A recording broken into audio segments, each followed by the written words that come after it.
तत्त्वविदं रचयाखिल दर्शन तत्त्वविदं भव शङ्कर देशिक मे शरणम्।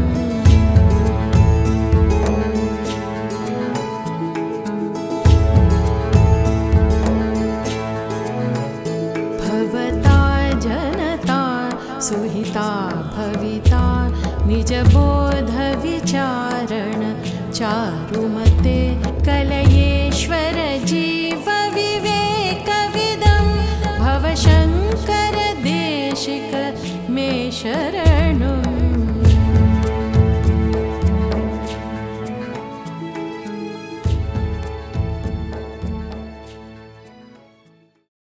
It's a very blissful experience for me, Swamiji, to moderate this session with you.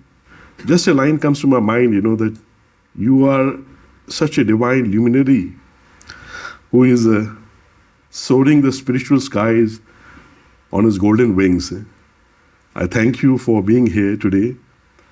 I'm going to moderate this session, and today I'm going to be the voice of a common man here, although there would be many people here who would be very well aware with the philosophy of Vedanta, with the concept of oneness, but there would be many people who would be seekers on this path, who would be just jigyasus, or who would be inspired, I'm sure, after listening to you, after this session, to tread this path, to understand such a beautiful universal philosophy of Vedanta, this great concept, given to us by our great rishis, which has been propounded by such great saints over millenniums.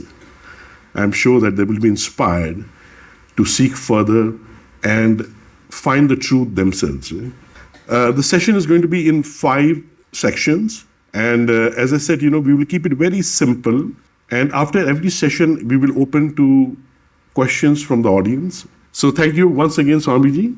Swamiji, if I have to ask you, what is the meaning of the word Vedanta? Well, Praveenji, thank you very much, first of all, for having me here. It's a pleasure and a privilege to be in this beautiful hall, an historic hall, Bharat Bhavan. I heard that when we were coming here, our revered Swami Nityagananji was telling me that always some kind of discussion, some talks, conversations are going on here. I think this is very much in the ancient Indian tradition of Vada, of informed intellectual debate. So, yeah, it's wonderful to be here, and I really thank all of those many people here who have made it possible, and all those who have come here, and also looking forward to our future audience all over the world, which is why we are keeping it in English, because the idea is to take this to an international audience. Now back to your question. What is the precise meaning of the word Vedanta? If you look at the word Vedanta, it literally means Veda Anta, the end of the Vedas or the culmination of the Vedas. Technically, it means what is called the Siddhanta, the final conclusions or the highest teachings, the final teachings of the Vedas.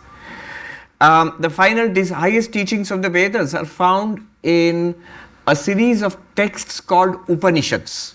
A technical definition of Vedanta would be, Vedanta is the source of spiritual knowledge called Upanishads. Vedanta nama Upanishad Pramanam. There is a source of spiritual knowledge, which is the Upanishads. Those texts are called Vedanta. That's the meaning of the word. But let me give a little more expanded meaning. Swami Vivekananda, when he went to the West, and he went as a messenger of India, messenger of Hinduism, and a messenger of Vedanta there. So the way he conceived of and taught and spread Vedanta is taking the entire spiritual heritage of India, and that the whole thing in his view is Vedanta. And that is justified in a sense, because all our spiritual heritage, Sister Nivedita says, when Swami Vivekananda stood up to speak in Chicago in the World Parliament of Religions on September 11, 1893, behind him was 5,000 years of patient development in spirituality in India. So this 5,000 years or even more of history of our development of our thought, our culture, especially our spiritual culture, all of it taken together. The philosophies, the various schools of thought, the yogic practices, meditation practices, the rituals, the stories, the values, all of it together. Swami Vivekananda saw Vedanta in this global sense. Indian spirituality is Vedanta. So as you said, Vedanta literally means it is the end of the knowledge. The highest knowledge or the final culmination. And not in the sense of an absence of knowledge, but the final culmination of all knowledge. So you enter, from realm of knowledge to the realm of realization, a state which is beyond words. Is that a culmination of Vedanta? Yes, state beyond words. Well, let me extend it a little further now. The Upanishads themselves are of course Vedanta, but then another aspect of Vedanta are the various schools of Vedanta which developed over various interpretations of Vedanta. Multiple interpretive traditions have developed over centuries and millennia. So for example, right now we are celebrating the Ekatma, the oneness of all existence, and this is fundamentally based on Acharya Shankara's work. Now he belongs to a lineage which goes back before him to his guru Govindapada, to his guru Gaudapada, and all the way back to the rishis of the Upanishads. But that particular interpretive tradition is called Advaita Vedanta. So that's one school of Vedanta, where what you are saying is more precisely true, that there is a truth, there is a knowledge which takes us beyond just cognition, it takes us beyond language to an ultimate reality. So that's the way the Advaita Vedanta would be expressed. But there are other traditions also. So we have all heard of Ramanujacharya, Madhvacharya. See, this term Acharya has a technical significance in Vedanta.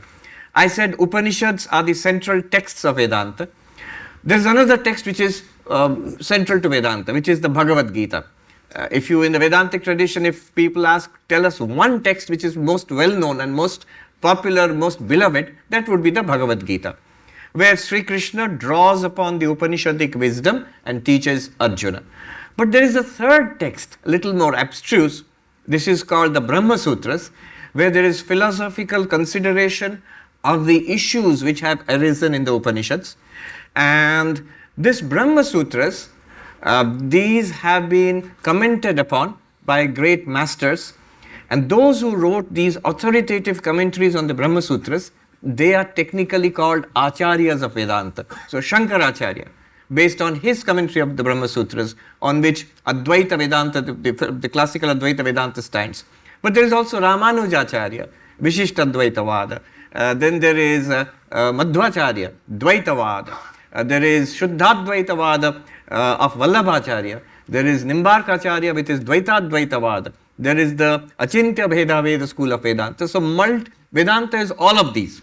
Here we are primarily concerned with what I would say is in the words of Dr. Radhakrishnan, the fairest flower of Indian philosophy, which is Advaita Vedanta. So yes, coming back to your question, are we talking about something that takes us beyond language, beyond thought? Yes, ultimately, what is revealed by the Upanishads is beyond human thought, beyond language, but it is approached through language and thought. After all, Upanishads are language. Absolutely. And philosophy depends entirely on reasoning based on these Upanishads. So through language, through reasoning, approaching that ultimate reality, that is Vedanta. You are right. So, Swamiji, just a question. Amidst all these branches that you explained, Vedanta, which Vedanta you have closely related yourself with? Our home tradition is what we are experiencing right now. We are Adi Shankaras, Advaita Vedanta. So that is our home tradition. As reflected and taught by Sri Ramakrishna Paramahamsa, Swami Vivekananda, that's a particular lineage I belong to. But yes, it is traced back to the Upanishads, but the primary interpretation which we rely upon, and all our sannyasa and the masters who are present here, we all belong, I think I'm sure all of us belong to the Shankara Parampara, I think here, yes. So that's the particular tradition we are closest to. Swamiji, if you have to put, the philosophy of Vedanta in nutshell, in few words, not a very lengthy explanation, but in nutshell, if you have to put across to our audience here and to the world who would be watching these conversations later on, the Oneness dialogues, how would you put, the philosophy of Vedanta in nutshell? I'm at an advantage here because Swami Vivekananda has done all the homework and groundwork for us. So he has put Vedanta, he said Vedanta is basically these two things. One is the divinity within us, and the second thing is the oneness of all existence. So our real nature is divine, and our means everybody, all of us, all human beings, all sentient beings, there is a divinity within us, our real nature. And this entire, this tremendous universe spread out before us, this extraordinary diversity, there is a oneness. Ultimately, there is an underlying oneness. This is Vedanta. Traditionally also, if you go back to Shankara's works, we just heard a beautiful chanting of the Brahma Jnana Avalimala. There you find Shankara's formulation, which is very famous. If you ask a traditional Pandit, tell us Vedanta in one sentence, he will quote that. We just heard Brahma Satyam Jagat Mithya Jiva Brahmaiva Napara. Brahman is the ultimate reality. The universe is an appearance of that reality, and we are that same Brahman. We are nothing but that Brahman that we find in the Brahma Jnana Avalimala, which was just chanted. So that's another beauty of Vedanta, such a profound, deep philosophy.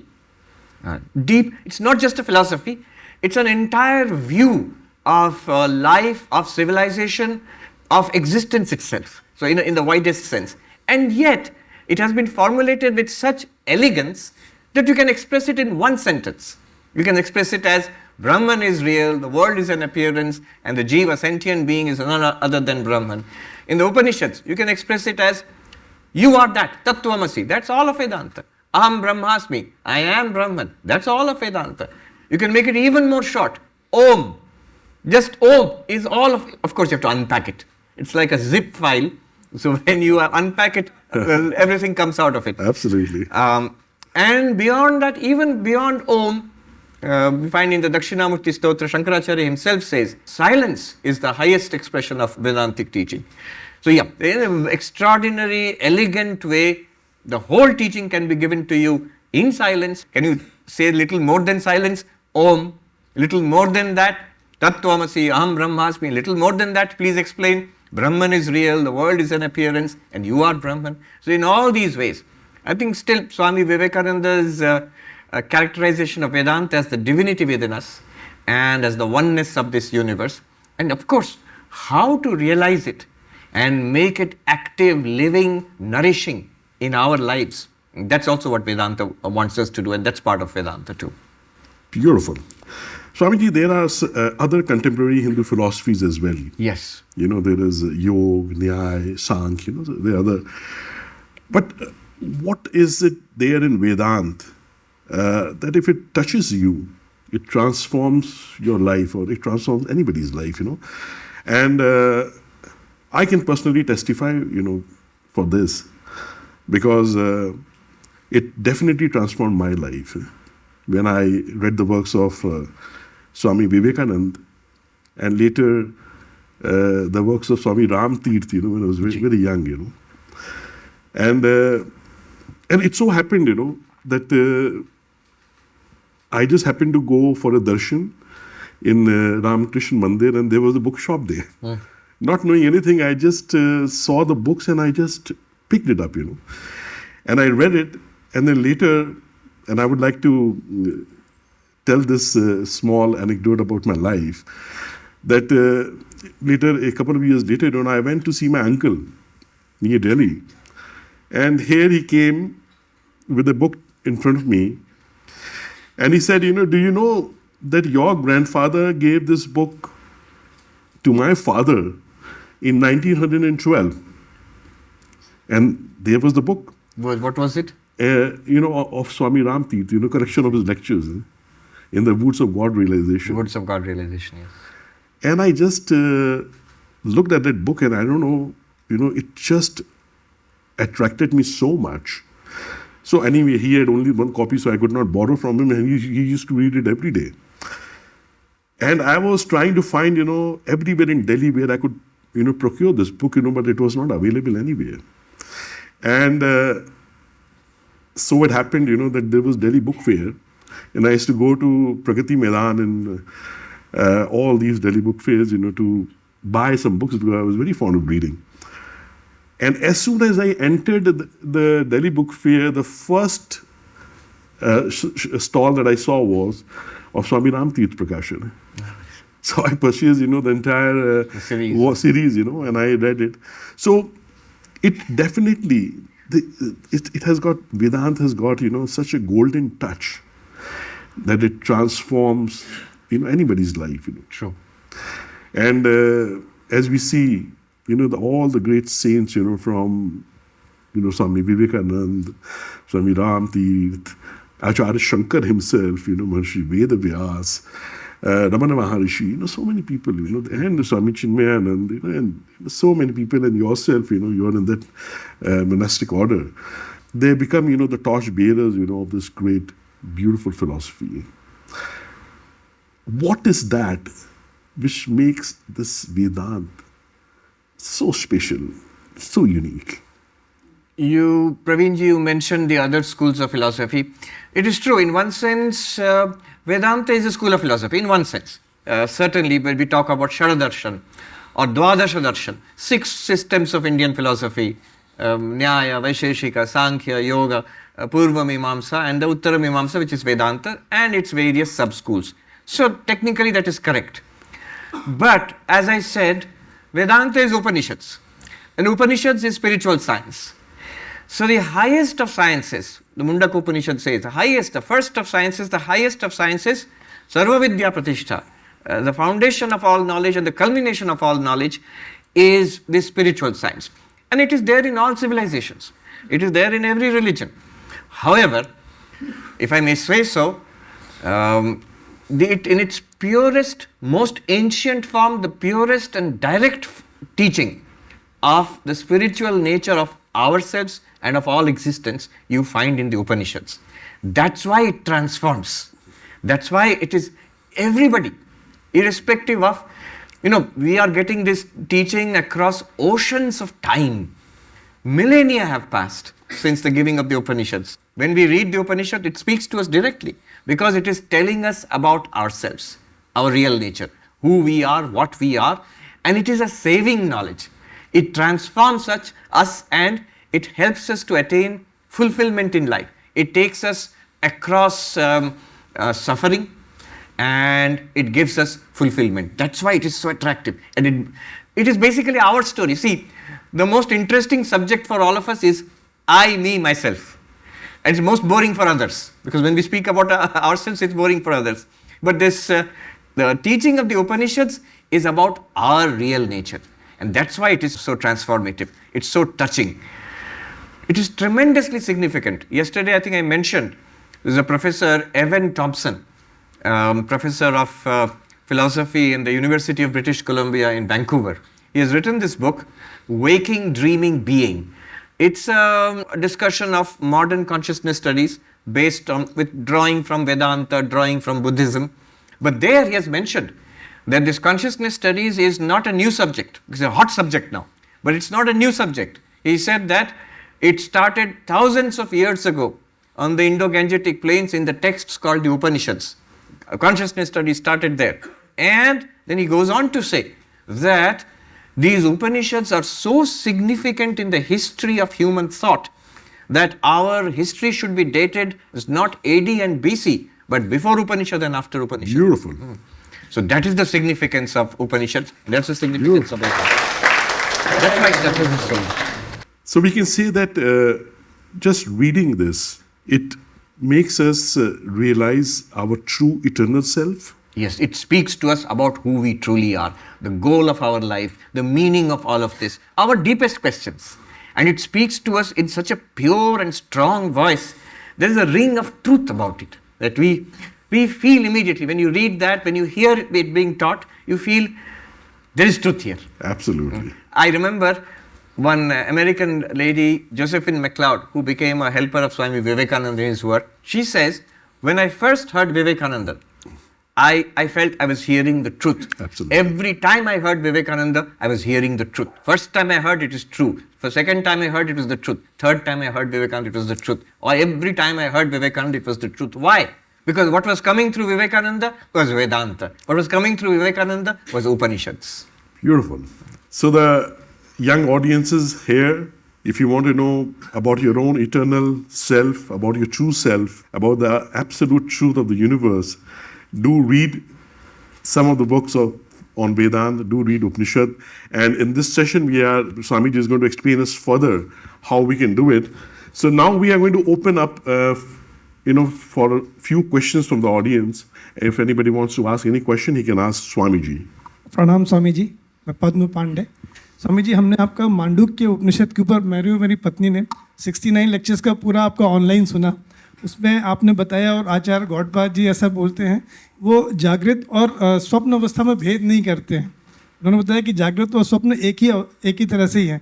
अगर यदि ऐसा है तो हमें आत्मज्ञान केवल जागृत अवस्था में ही क्यों प्राप्त होता है?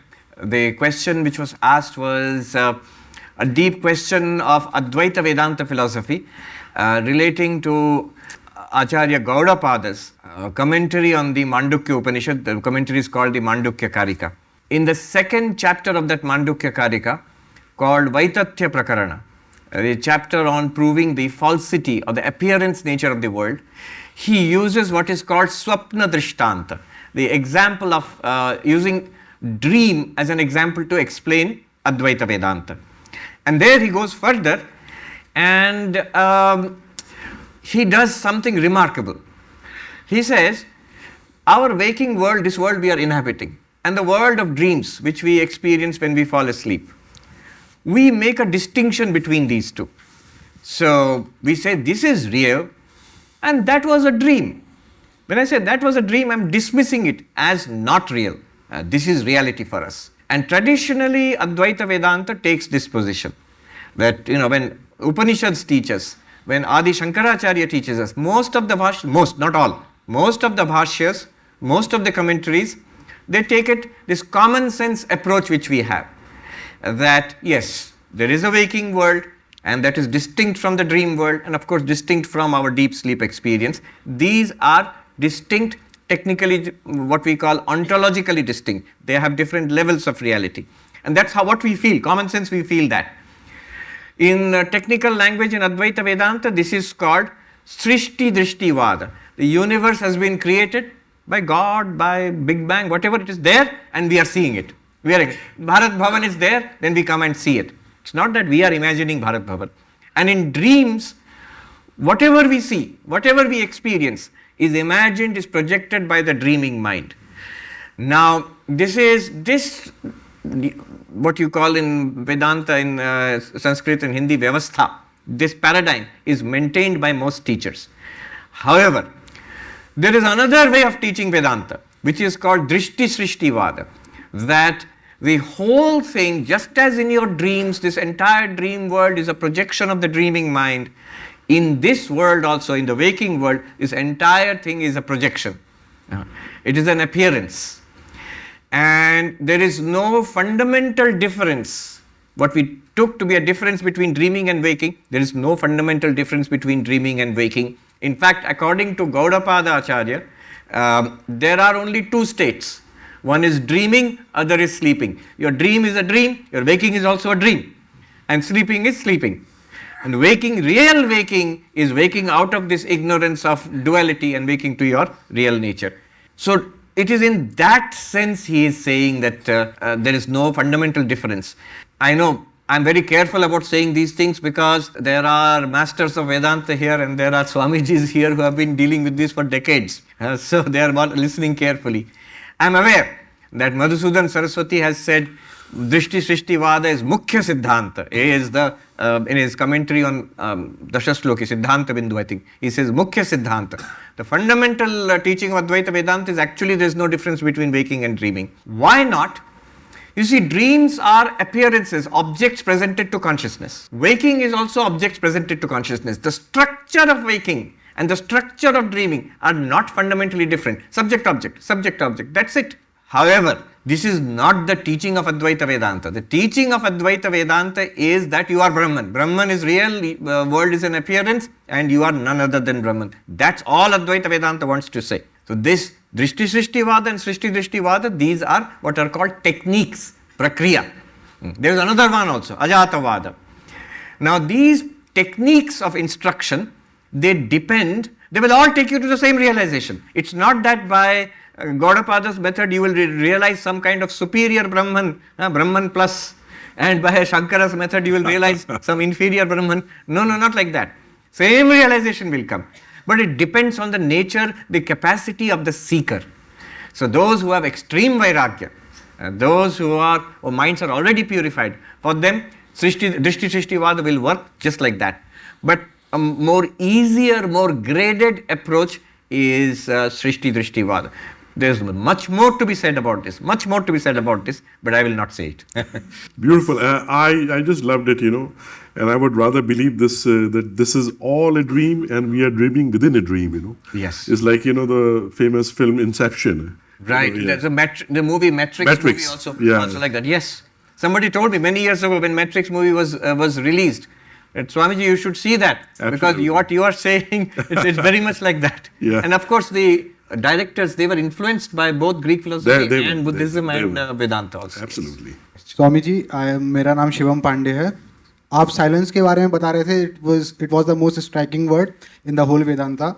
You told us that Vedanta is silent, but what does this silence means? Is that mean that abandoning everything and sitting in the wild, thinking or meditating or just observing surroundings, not talking to anyone? What does that silence mean? Yes, it's not just silence. If it is only silence, the teaching of silence is the highest teaching for the student who is completely prepared. It's not the silence. I don't know anything, I can keep silent. That is not Vedanta. So, yes. So the question was, what does that silence mean? I've already said it once. That silence, if you say, please explain what is the meaning of silence, then the meaning is Om. Now, what is this Om? The meaning of Om is you are Brahman, Tattvamasi. What does that mean? That Brahman is real, the world is an appearance, your real nature is Brahman. You can keep on expanding the meaning of that. Now the specific question which you asked, let me answer in Vivekananda's words. Does that silence mean that cutting out the world, sitting quietly in the mountains and forests? Vivekananda says no. See, this is what a beautiful expression of Vedanta Vivekananda gives. I can share a little anecdote here. Yeah, sure. At one time, I had gone off from our mutt in Belur Math, and I had gone to the Himalayas, Gangotri, Harshil, in those places. I had spent time, I used to beg for my food or go to the Annakshetra and spend time in japa, in study and all of that. And I really enjoyed it in the Himalayas. I was very benefited, I must admit, spiritually very benefited by it. The period of 2 months came to an end and I was going to go back to our monastery. And I had made up my mind that this is very nice. I should come to the mountains. I had made a plan already. Every year I will come here and stay and meditate here. And then I will go back to the ashram and do whatever work is there in the ashram. I was in Uttarkashi. After the afternoon bhiksha, I was relaxing and reading Vivekananda. Then I read, keep it in mind, I am going to come to the Himalayas and meditate. Vivekananda is saying, he who runs away to the Himalayas to meditate and die there in order to realize God has missed the way. I read that. I was lying down. I sat up. Let me complete. Next, if you run away and go to the mountains, you have missed the way. Then next, Vivekananda says, he who plunges headlong into the foolishnesses and luxuries of the world has missed the way. If you run away from the world, you have missed the way. If you plunge into the world and do whatever everybody is doing, rat race, there's a saying, if you win the rat race, you are still a rat. So, if you plunge into that, you have missed the way. Then, this is mysterious. Either you will run away and go into a mountain, or you will do what everybody else is doing. Then what is the way? If both have missed the way, then what is the way? Then Vivekananda goes on, third sentence. The way is to divinize life itself, is to see divinity, God in everybody and everything which is around you, to find divinity right there. This is the Upanishads.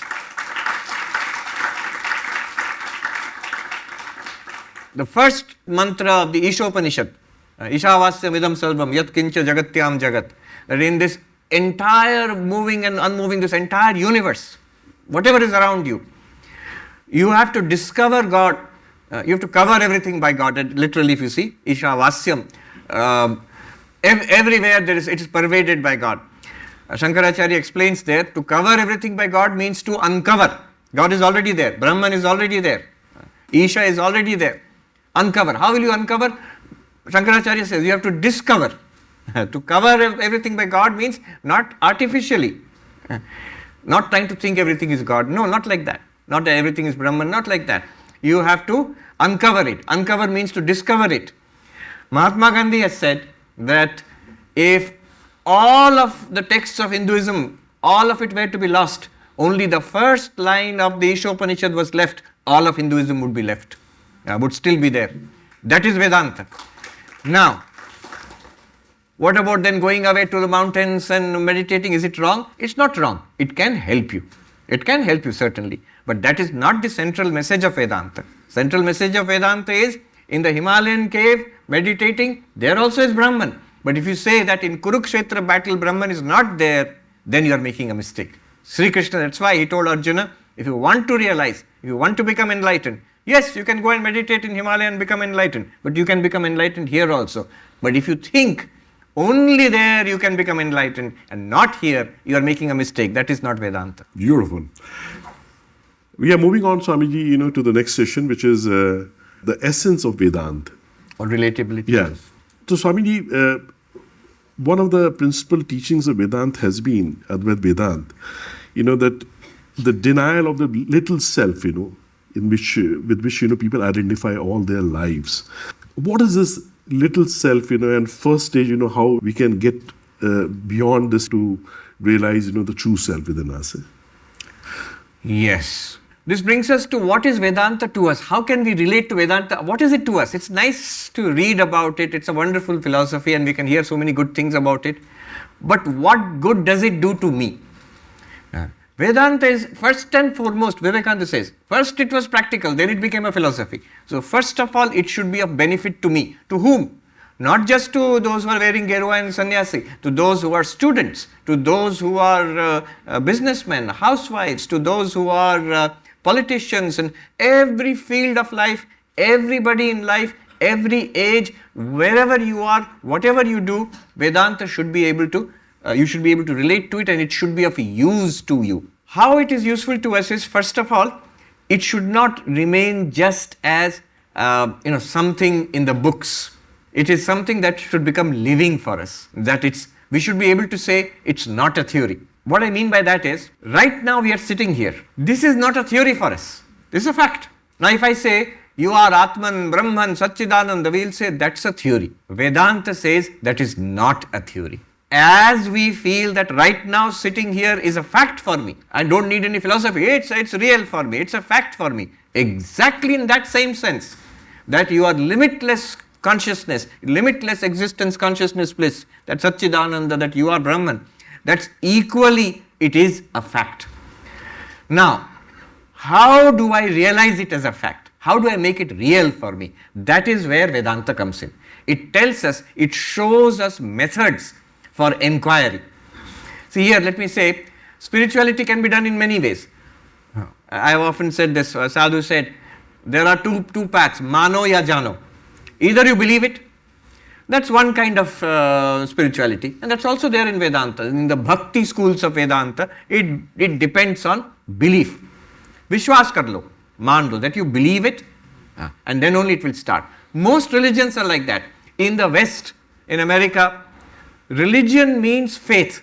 The word they used is faith, Vishwas. But Vedanta is not like that. By Vedanta I mean Advaita Vedanta, what we are talking about here, Shankaracharya's Vedanta. It is the other path, Jano, not Mano. So how do we know? How do we know anything? To know anything you have to inquire. I have to go and read the book, I have to ask somebody, I have to conduct an experiment, inquire and find out. So this inquiry is the way to relate Vedanta to us. So we must make an inquiry. And how will you make an inquiry? There are precise methods. The way of the seer and the seen, Drigdrishya Viveka. The way of inquiry into this body and mind, which is, we say it's a fact. Alright, inquiring to this fact. Panchakosha Viveka, that's one method. Or we are just talking about dreaming and waking, dreaming, deep sleep. These are facts. Who is not awake? Many fall asleep in Vedanta class. So either you are awake, or you are dreaming, or you are in deep sleep. These are facts for us. Inquire into it, and Vedanta shows us how to inquire, and then we will begin to see what Vedanta is saying is not a theory, is not far off. It is about myself, and it is here and now. Then we should be able to live that Vedanta. How do you relate to Vedanta? Listen to the teachings of Vedanta, study it yourself, think about it. That is the difficult part of it. But those who are of the intellectual sort, those who would like to know, those who would like to be convinced by reason, Vedanta, they like Vedanta very much. I've seen in the West, in New York for example, many young people come who are interested in spirituality, but they don't like the usual method of I have to believe in something. They want to understand it, and they take to Vedanta very fast. So that is the second stage, thinking about it. And then once you have heard the teachings and you have thought about it, you've got some clarity, stay with that clarity in meditation, it will become a living reality for you. So that's how you relate to Vedanta. Technically this is called Shravana Manana Nididhyasana. So this is how you relate to Vedanta. Just a quick question, Swamiji. The Westerners, when they come to you and when they listen to you, talking about the philosophy of Vedanta, how do they react to it? And is their reaction primarily the same, as you find here in India, the people, the youth? No, there's a certain difference. There's a difference because in India it's part of our culture. So automatically we accept it, and it's easy for us to accept. Now there's a danger here also. So because it's part of our culture, we accept it without uncritically. We don't really engage with it. Westerners, when they come to us, they're already seeking. If they were not seeking, they would be happy with their church.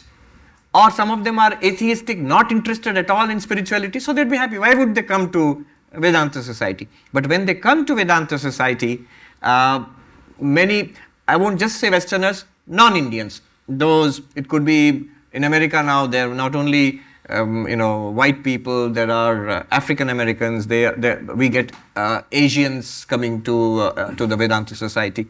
So they're already asking a question. What is the nature of reality? Who am I? And how can I make it real for myself? So they engage directly with the material of Vedanta in some senses. So they come as serious seekers already. The advantage that Indians have, because it's our culture, the moment you are a serious seeker, it's easy to pick up. Swamiji, as I said, I'm here as a moderator, voicing the common man who may not be aware about this beautiful, sublime philosophy of Vedanta. He may be an ignorant one, or he may be a seeker who doesn't know how to find his path, From his perspective, it's a very natural question that comes up, that, okay, if I do this, what is going to happen? How I am benefited? Right. What is the transformation that will happen in my life, Right. If you can enlighten us on that. Right. That's a very good question. And often we should start with that. Technically in Sanskrit, this is called prayojanam. Why should we at all engage in all this? Because it is of the greatest use, of the greatest benefit.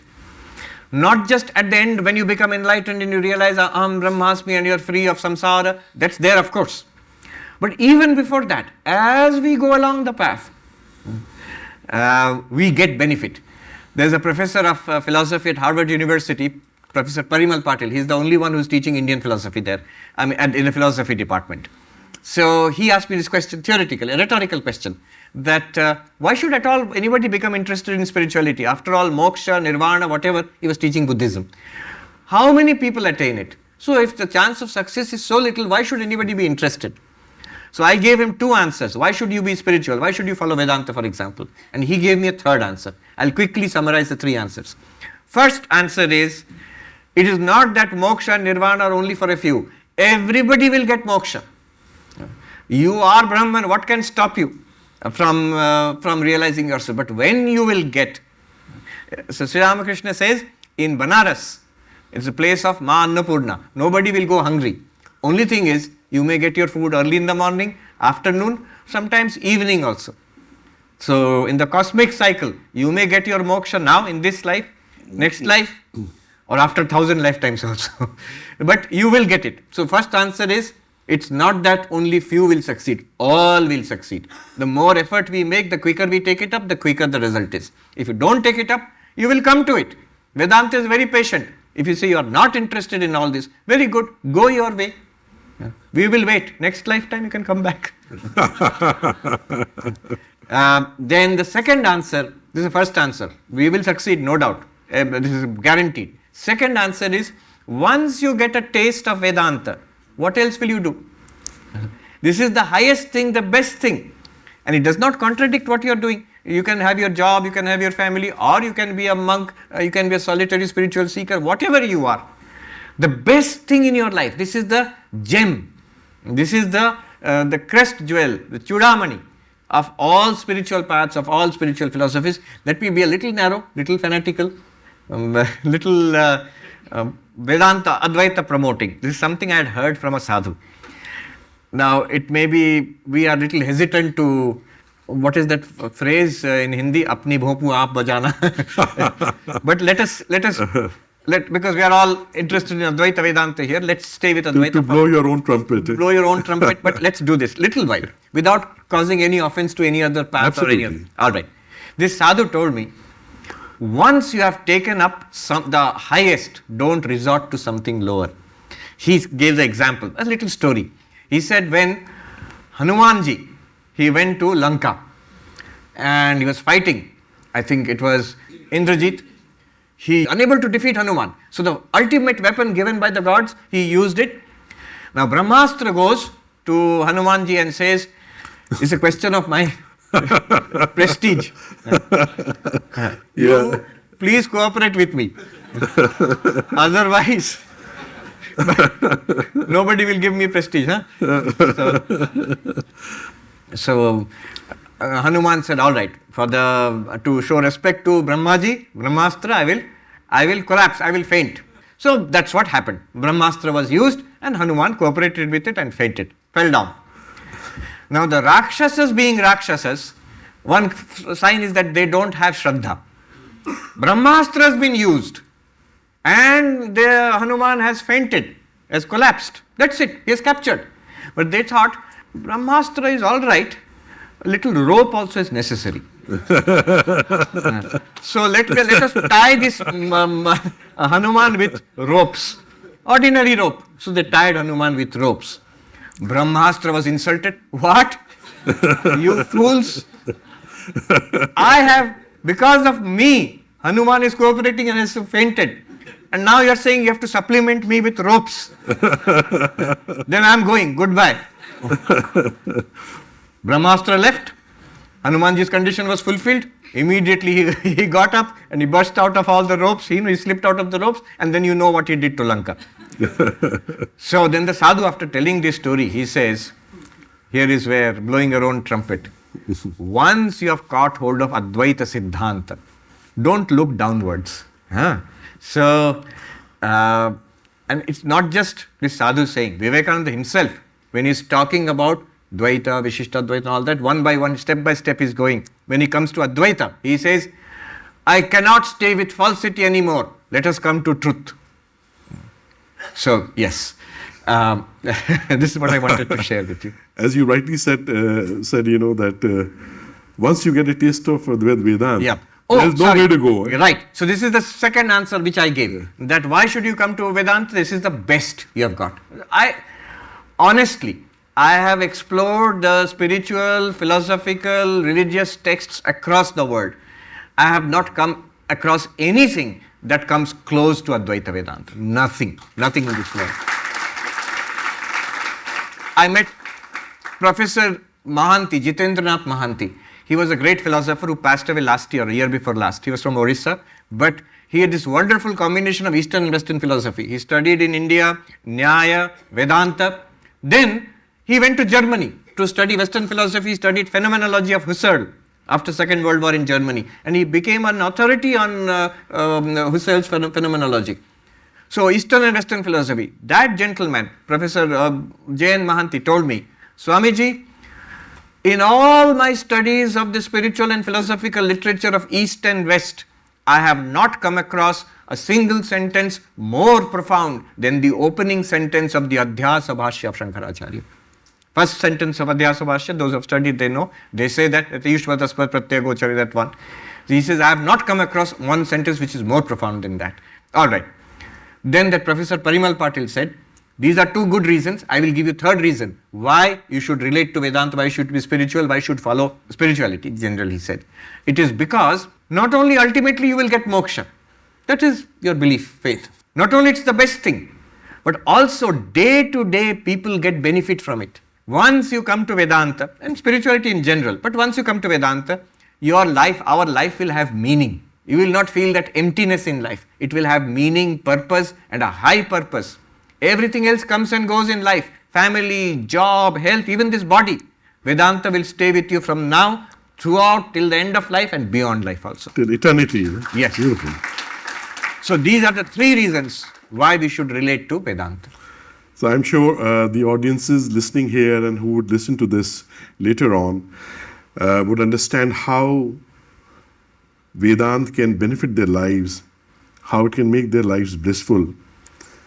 And once you are touched by the magic wand of Vedanta, there is nowhere else to go. Yes. And like I'm reminded, laughingly, like Ramakrishna Paramhans used to say, that a peacock was given opium, and he could not go anywhere else. He used to come back again and again. again and again. So Vedanta is that beautiful, sublime philosophy. Once it touches you, it just transforms your life. And like Swamiji explained, that this is how you can get benefited till eternity with this beautiful, subtle philosophy. Vivekananda said, it gives you strength. So you might question, practically tell me, what benefit will it give me? It will give you strength. Tell us your problem. What problem do you have? Vedanta will give you the strength to face that problem. Vedanta will give you the highest possible answer to your deepest questions. Great benefit, great blessing. Wonderful. So we will just open to the question and answer session once again. Hari Om Swamiji. My name is Suyashi Divedi, and I have a question on oneness. We talk about Vasudhaiva Kutumbakam, and sustainable development goals have been made by United Nations. Yes. Before that, millennial goals were there, but they were not able to fulfill them. And so far, we have also created one deadline. By 2030, will be a good pale blue dot. So, how do Vedanta justify that? Does a deadline, creating a deadline will save the earth, or what it is? This is an important point. Not only it gives you strength, it gives you meaning in life, but what about society? What about the world? So she has mentioned the goals of sustainable development which have been set out by United Nations. Now I tell those people that this is truly the work of Ishvara. After all, what is the work of Ishvara? Srishti, Sthiti, Pralaya. This Sthiti, Vishnu's work, Narayana's work, is sustainability. How to sustain this Srishti? For what purpose? For a spiritual purpose, which will enable us to develop spiritually. So your sustainability goals are a very good goal, and it follows from Vedantic principles of sustaining this, a balanced life, a harmonious world, free of pollution, free of exploitation. It is in congruence with Vedantic ideals. So a lot of thought which is now coming in the United Nations. I remember once there was a Hindu-Catholic dialogue in Los Angeles, and they read out an encyclical message from the then Pope at that time, talking about the sustainability of the environment to, in kind of language which was a very Hindu kind of language. So I told the father that congratulations on having your first Hindu Pope. I don't think he was amused, but yes. So these ideas are very deep in our thought system, and not just thought system.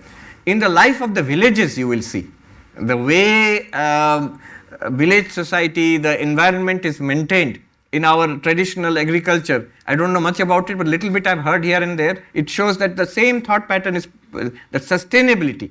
This idea is, it is a new word we are using, but this idea is an ancient idea in India. There are many things that that the new ecology movement can learn from by studying Indian culture and the Indian practices, especially in the villages. Absolutely. As you rightly said, Swamiji, oneness with the nature is the essential thought of Yes, Vedanta. yes. Man and nature, they are one. And that is how we have been sustainable right from the Vedic times. And now slowly there is more and more awareness now coming in the world also. One about this. gentleman just this morning was telling me, he pointed out something I never thought about. He is a deep thinker. He said, throughout ancient India, and he was quoting Rabindranath Tagore. So Rabindranath Tagore in one of his essays has said that real Swaraj, this was before independence, real Swaraj, what it means, a beautiful idea. He says, if you look at ancient India, our society was never dependent on the king. King had certain role, administration, policing, defense, trade, monetary standards, things like that. But day-to-day governance, agriculture, many other things, religion, health, Tirtha Yatra, all of these things, the society took care of itself. At the village level, at the city level, society was self-sustaining. And then Rabindranath Tagore says, this is real Swaraj. And this is the nature of Indian civilization from ancient times. This is where the society, this principle of self-sustenance in a whole society, not just the natural ecology, but the society itself is self-sustained. Swami ji प्रणाम.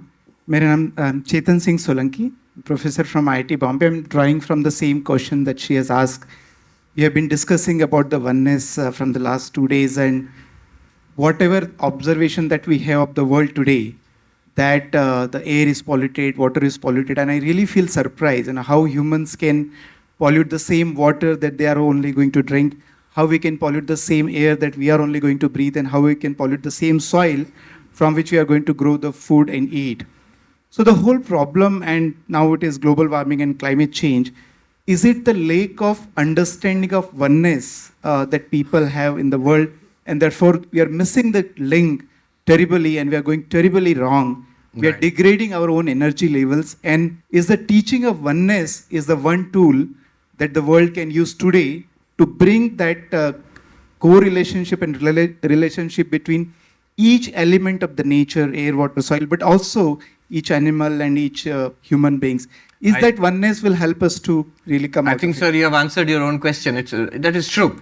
All these problems, there is it stems from a deep ignorance of our real nature, of oneness. So, because we are so divided and we are constantly competing for resources and the greed for more and more consumption, that is what has resulted in this problem today. And if we adopt a deep philosophy of oneness, deep means at the most fundamental level that we are all one reality. See, this oneness, please sit, sir. Oneness, you can understand it in a crude way, that we will make the whole world capitalist, or whole world communist, or everybody will be converted to my religion only, everybody will become same. That kind of oneness can never be achieved, nor should it be achieved. And every attempt to achieve that kind of uniform sameness, oneness, has resulted only in conflict and violence. So Advaita Vedanta does not talk, Indian civilization does not talk about that oneness of where everything is flattened out to one idea, one ideology, not like that. We have one culture, but it is tremendously diverse, and it has celebrated diversity throughout the centuries. So how do you reconcile Ekatma, oneness, with manyness? What is the link? The link is harmony, samanvaya. So normally, manyness means conflict. But if you have the philosophy of oneness, then when you reflect upon this manyness, the resultant will be harmony. Harmony between religions, harmony between nations, harmony between cultures, harmony between nature and industry, like that, between science and religion. So this samanvaya is the result of Ekatva, practically. Beautiful. And this is what we are talking about today in the oneness dialogues that we are having. And as you are aware that the MP government has taken this beautiful initiative of setting up Ekatma Dham. Yes. It is a global center of oneness. Yes. And we'll talk more about it, in our upcoming sessions, Please. Hari Om Swamiji, I am Lokamata Vidya Shankar from Bangalore. Our sampradaya, whatever we say, our culture has been in the villages, etc., has been towards sustaining the nature. Yes. That's based on religion and belief. Yes. But again, now that has been washed away from the brains of the youth, where again True. we are going against environment. Yes. So, how do we bridge the gap? And It is by, as we were talking about this teaching of oneness and bringing back those ideas and relating to it in the language of the modern youth of our times, in the language of reason, of science, to bring back the same ideas, same values, but in the form which is more acceptable now. I thought you were talking about whether religion is the cause of division and conflict. That's a wider question. So that's different, yes. All right, should we move on to Yes, we move on to the next session now, and we'll take questions after that. Yes. So, Swamiji, would like to ask you about, how can one go about understanding, the essence of Vedanta, what books he should read, what Santa Sahitya he should read, what works he should, relate to, what are the scriptures, which he can understand easily. So as a common man, as a seeker, who might be just a youth, out of the college or still studying, or maybe, a person who is a professional, who's working somewhere. And if, this genuine quest in him arises, how he should go about it? First thing I would like to ask you this, Yes. Once the quest has arisen, the most important thing is the quest. That one must be a seeker. Yeah. That I must be seeking the truth. Once you are seeking the truth, luckily we are living in an age where all of this material is easily available to us. Sometimes it is too easily available to us. That's why we don't pay attention to it. It is. Exactly. It is on the internet. All the books are available. All the teachers are there. So yes, I think one should, for Vedanta especially, Advaita Vedanta, one should start by reading the Gita in a simple translation. Now, there are multiple translations of the Gita. Recently, one more translation was published, and the New York Times had a review of that English translation of Gita. And humorously, the reviewer has said that it seems to read the Gita is to be seized with a desire to translate it. So many people have translated. Yale University, one of the leading universities in the United States, a couple of years back, they had a summer project to collect all the English translations of Bhagavad Gita in Yale University. So, Bhagavad Gita has multiple translations. I would suggest a translation which is accurate, academically accurate, without too much explanation. Sometimes there are explanations are not wrong, but they they usually are what we call sampradayic. That means one particular lineage. We will try to explain it in our own way. And if I may ask you, Swamiji, Yes. which one would you recommend, just maybe one or two or three, There are multiple ones. Yeah. The one which I used at the beginning, the first Gita which I read, I can give you two. One, a simple one by Swami Sarvapriyananda ji, who was a disciple of Swami Vivekananda, published by Advaita Ashram, Bhagavad Gita by Swami Sarvapriyananda. It is just the original Sanskrit shloka, word by word meaning, simple English translation, those who want it in English. Sometimes there are notes, just one or two lines, not too much, not explanation. So that's wonderful. There are different levels. You want some more explanation. So Swami Tapasyanandaji's translation of the Bhagavad Gita with notes, that has been acclaimed a lot. You want more extensive explanation in a modern sense, Swami Ranganathanandaji's 3 volumes are there based on his lectures on Bhagavad Gita. Swami Chinmayanandaji of the Chinmay Mission. I remember as a kid, I was in class 8, I used to go and sit and listen to Swami Chinmayanandaji giving his Gita Jnana, Jnana Yajna, his pravachans. So his book on the Bhagavad Gita, that's also wonderful, but that's an Advaitic explanation. Those who study in Hindi, most comprehensive book I have found is the Sadhak Sanjeevani of Ram Sukhdas ji, who lived for nearly, I think, more than 100 years, and he passed away a few years ago. Huge book, Sadhak Sanjeevani. And I said that, it would be good to have a copy of that book. Because I had mentioned it somewhere online, I started getting multiple copies. People were coming from India and bringing that book for me. Bas karo, I have got. So, for those who are studying in Hindi, that's a wonderful book, but that's an extensive explanation. Those who are interested in Advaita Vedanta, please pick up texts Individual lectures are fine, but pick up text because it's a knowledge system. It should be transmitted as a text. I traditionally one starts with a book like Vedanta Sar, for example, which is by Sadananda Yogi. In the traditional Vedanta students, they start with that book. In our order as brahmacharis, we are taught that book. However, in the West, I usually start with another book, Drigdrishya Viveka. Now why? Because it's an exciting book. Vedanta Sar is a book of definitions. It will give you a solid base for further exploring Advaita Vedanta. But some may find it boring at the beginning. Drigdrishya Viveka is a very exciting text. From the very first verse, it plunges you into the essence of Advaita Vedanta, the heart of Advaita Vedanta. So Drigdrishya Viveka, study Aparoksha Anubhuti, but do study Vedanta Sar also. And then when you are a little more confident, pick up Upanishads with the commentaries of Shankaracharya. Then there is the wider language, in the Bhasha, in Hindi, in many of our regional languages. There's a term being used, Greater Vedanta. Greater Vedanta is beyond the Sanskrit Sahitya, beyond the Sanskrit text. In various Indian languages, there are Vedantic books. In Hindi, you have the very well-known Nischal Das' book is there, what is called that, Vichar Sagar is there. All of his Vedantic knowledge, he packed it into Vichar Sagar. Let me tell you the interesting little anecdote, if I may, Yes. about the importance of Sanskrit. What happened was, Nischal Das ji, he studied in Banaras. Traditionally, he studied Advaita Vedanta, the Sanskrit, the way it was taught with the Upanishads, Bhashyas, Bhagavad Gita, Brahma Sutras, Prakaranas, all of that he studied from his guru. But he felt that how many people can study like this? How many people can study Sanskrit and they don't have access? Ordinary people should have access to this extraordinary knowledge. So he thought, I will translate it into local language. And he wrote the magnificent master work, which is Vichar Sagar. All his knowledge he poured into it, so that people can understand. If you know Hindi, you can understand. I have studied Hindi in school.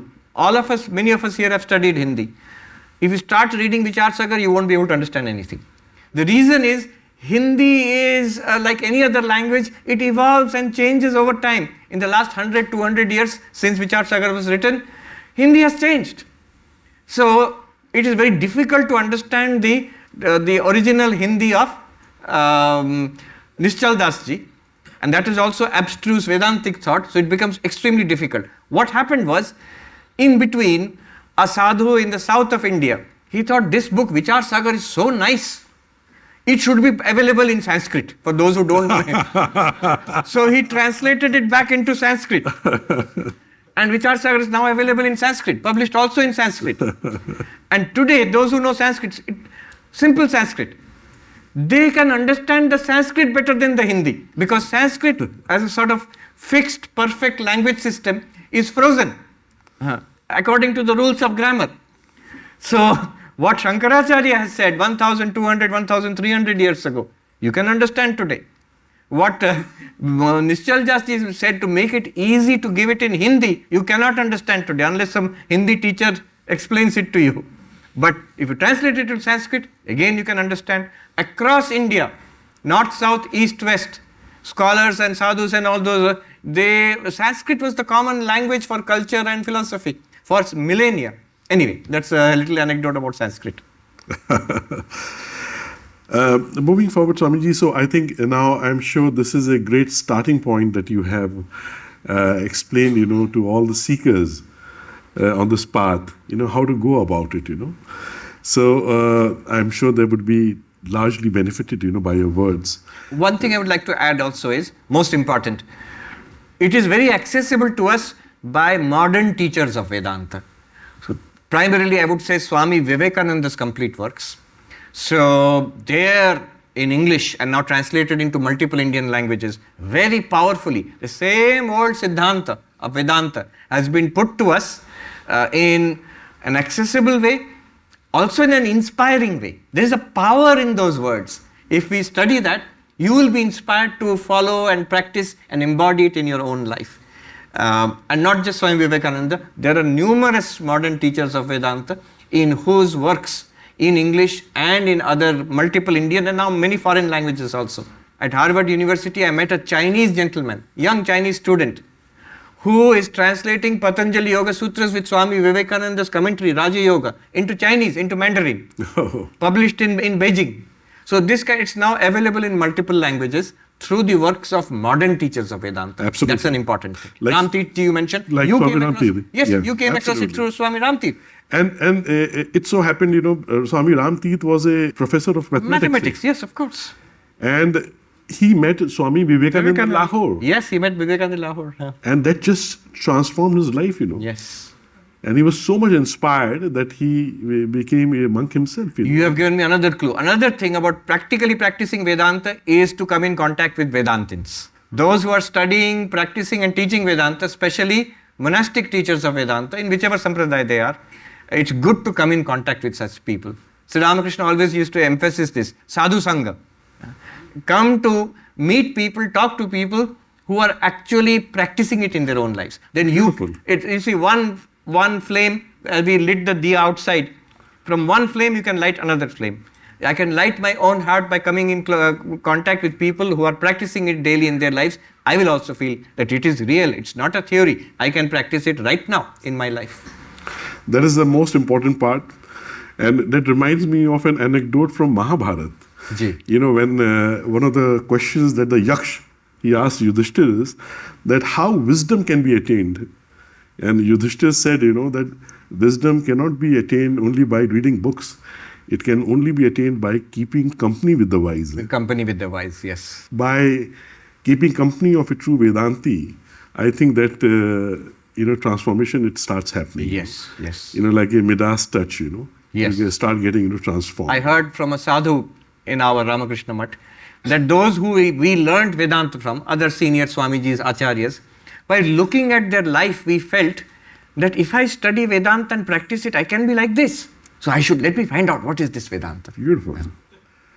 My next question to you is, Swamiji, if you can share your first-hand experience, how this transformation within you started happening, how the slowly, these teachings and keeping company, with these great people, it started removing the veil of ignorance from you. And, what did you experience? How did you feel? What happened? What was that transformation or the metamorphosis? Just a glimpse of that. Yes, I started pretty young. When I was a school kid, my parents were devotees, and so we had a lot of books of Swami Vivekananda and other books lying around in the house. And I am lucky, I guess, to belong to the last generation before cable TV and internet. So we read a lot of books at that time. Same like me. Yes. So there were books of Swami Vivekananda. I started reading those books, and I felt that if this is true, I should pursue this in my life. Later on, this feeling grew, and that's why I became a monk. Another thing which helped me was the ashram. So when I went to the ashram, I saw the Swamijis, I saw the meditation room, the mandir, I went to the bookstall. I liked everything. Whatever I saw in the ashram, I liked. The garden there, I liked. The peaceful atmosphere there, I liked. The food, I liked. The Swamijis used to give coconut balls. So I think for a little kid, that was one attraction. That Swamiji will give a coconut ball. I liked, there is a holiness in the ashram which really resonated with me. A sense of purity, of a high-mindedness. That I found. I liked their service activities, that they are running a school and a dispensary for poor people. I liked that they cultivated knowledge, library was there. I liked sitting in the quiet meditation hall, the temple, when the small, very pure, small ritualistic puja was being done. The whole atmosphere. And I really liked the monks and the brahmacharis. So I liked everything about the ashram. This also inspired me. And this liking, it led you to what? So it led me to thinking, then what is the goal of life? What should I do in life? So I decided that this goal which Swami Vivekananda is talking about, the goal of God, of life is to realize God, to manifest the divinity already within us. I said, then I will do this. This is what I want in life. And then I saw the lives of the monks. I thought, let me become like them. Because that's all I want. I don't want to do anything else. It's not that to follow Vedanta you have to become a monk, not necessary. But one has to become a little monk-like internally. Absolutely. That one has to pursue this as a spiritual goal. So that's how I guess ultimately I ended up being a monk. And it's something I started very early in my childhood. Very inspiring, Swamiji. Now we'll open to the audience for question and answers. Yeah. I'm Dr. Gumashta, Akhilesh Gumashta from Jabalpur, initiated in 1987 by Swami Gambhiranandji Maharaj. It is now worth to mention here, it's not the text and satsang and everything, but some of the tourist spots in India also are Oneness temple. I think Ellora temple. It is the example of Advaita. It's a monolithic temple of the same stone. The stone pillar is there. Same stone elephant. Same stone Shiva is there. So it is a must to mention here. Now my question is, if we see life of R.K. Thakur, and if we see his life, can I dare to template this Vastu Shastra to his life? He has transformed Narendra, he has transformed Latu Maharaj, he has transformed Girish. Whether he was thinking of oneness among all the disciples, or was there any criteria of selecting a student, selecting a disciples? Yes, Swami Brahmananda has said the most incredible spiritual power of Sri Ramakrishna was how he could mold the minds of people. He could transform the entire attitude, the spiritual attitude of a person, inspire that, make that person spiritual. Make that person spiritual. He could make it. By the sheer touch, by his presence, Sri Ramakrishna could do that. That's the most remarkable spiritual power, I think. And also, oneness, it is true. He made them all spiritual giants, those few chosen disciples. But they were all different from each other. So that is unique. You know, that when you go on the spiritual path, you don't lose your originality. In fact, you become original. You realize you become enlightened, but in your own way.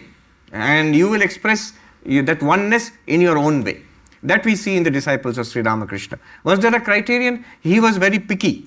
Ma Sharada was open to so many people, she gave shelter. But Sri Ramakrishna, about his closest disciples, those who would be, because they were going to be the vehicles through which he would transmit his teachings, so he wanted some of the choicest people. Pranam Swamiji. I am Anugrah Nagaij. I am a faculty at the National Institute of Technology, Bhopal. I work in AI, that's artificial intelligence.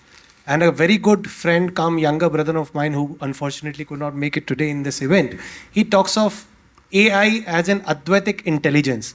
So I have very small 3 questions for you. We are moving towards the age of AI. I believe in artificial intelligence, he talks about Advaitic intelligence.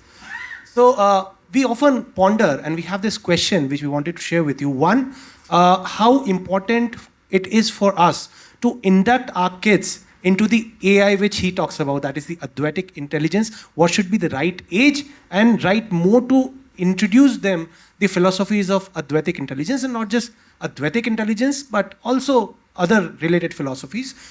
2, given the fact that we had MDGs, now we have SDGs, but sooner or later we would stumble across this point that in order to remove the conflicts between man and environment or different countries, we would require this kind of synchronicities which you talked about. What did you say, SDG, what is that? Millennium Development Goals, Sustainable Development Goals. After 2030, we might have some other set of goals. Okay. How important it is for us to induct this Advaitic intelligence into the internationally followed goals and protocols so that we can achieve the synchronization and reduce down the conflicts between countries, between man and environment. And third, primarily, questions, huh? the last one. All of them are. Let's go one by one, Yeah. If Swamiji could, address the question that Well, first of all, thank you for sharing that. Please tell your friend that I'm going to borrow that Advaitic intelligence from him. Sure. He would love that. He would absolutely love that. Because nowadays, wherever you go, especially in the West, somewhere there'll be a question of AI. People are going to ask questions about AI, about ChatGPT and all that. By the way, let me share this with you. You will be interested in this audience especially. ChatGPT was designed and released by Sam Altman. Yeah. Now, in Sam Altman's Twitter feed, somebody told me that somebody asked Sam Altman, tell us something that you believe which we do not know. And he said, Atman is Brahman, using those words. Yeah. I said, Atman is Brahman. I read that, yeah. A person who comes to the Vedanta Society who has worked with Sam Altman he personally told me that Sam Altman is actually very interested in Advaita Vedanta. He regularly studies it seems. So he should rename it as the Advaita Intelligence. Now, so AI, yes. Now your question, first question was? How to introduce the young kids. Yeah, You mentioned about a lot of texts. But in terms of deliverables to school-going kids of, let's say, 6th standard, 7th standard, what would be the right way to introduce them? So, should it be done? It should be done. And how can it be done? Through multiple modalities. It is not through lectures, because children will not listen to lectures. It can be done through stories, it can be done through games and activities, it can be done through artwork, it can be done by teaching songs and chanting, something that's musical, rhythmic, which they will pick up at what is called a pre-critical age. Pre-critical age. Let me share this with you. One of the leading